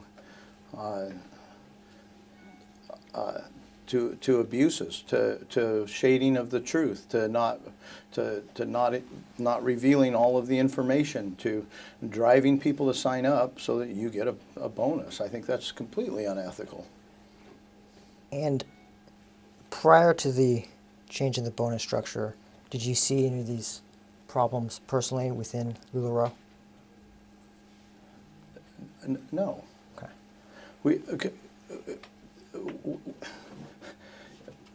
When you say prior to changing the bonus structure, we never had a bonus structure that recruited onboarding or that compensated recruiting. That was never the intent. There was no specific component for signing people up. The intent was always that as you brought people into the business, you were teaching them how to run a successful business.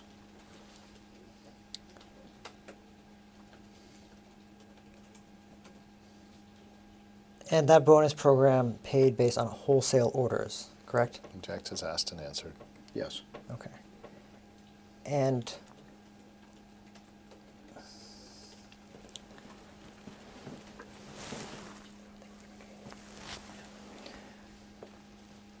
you, just a moment ago, we're talking about teaching and helping others. Taking a step back, big picture, have you thought at all about who in the organization might kind of step up and potentially take your role when you decide to exit the business? Objection, relevance. Obviously, an organization of our size, we have conversations about succession. But there is not a specific plan at the moment. Excuse me, let me clarify. There is a specific plan. There's not a specific individual.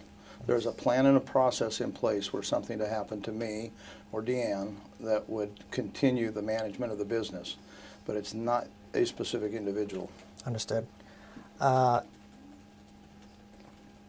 Just one moment.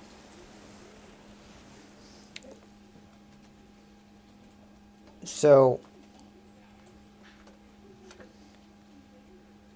you are not aware if any cash incentives given to LuLaRoe IFRs for recruiting, right?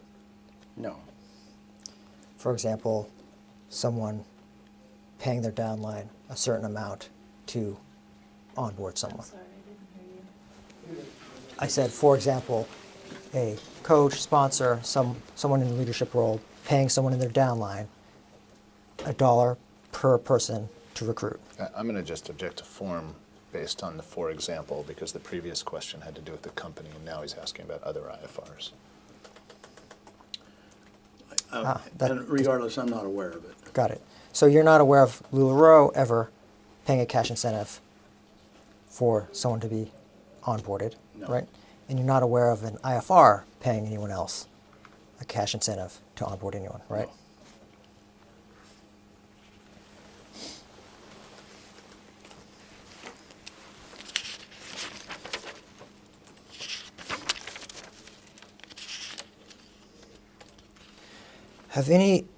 So obviously the state of Washington has investigated and brought a lawsuit into LuLaRoe. Have any other states, to your knowledge, investigated LuLaRoe? Hang on. Just give me a moment at that.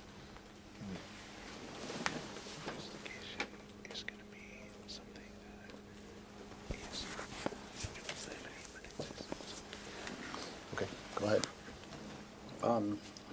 I believe that we've had inquiries from other states. We do not have, to my knowledge, formal investigations. So, okay. So other states have contacted LuLaRoe over business practices. I'm not sure that we would categorize it as business practices. I think more often specific issues. Which states and what issues were raised? I don't know. I don't handle that specifically. And anything that you learn from counsel, you're not to testify to. Correct.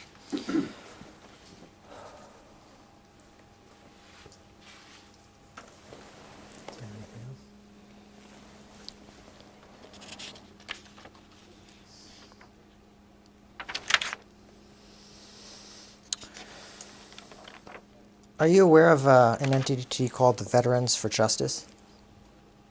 Of a what? Have you ever heard of an entity called Veterans for Justice? It doesn't ring a bell.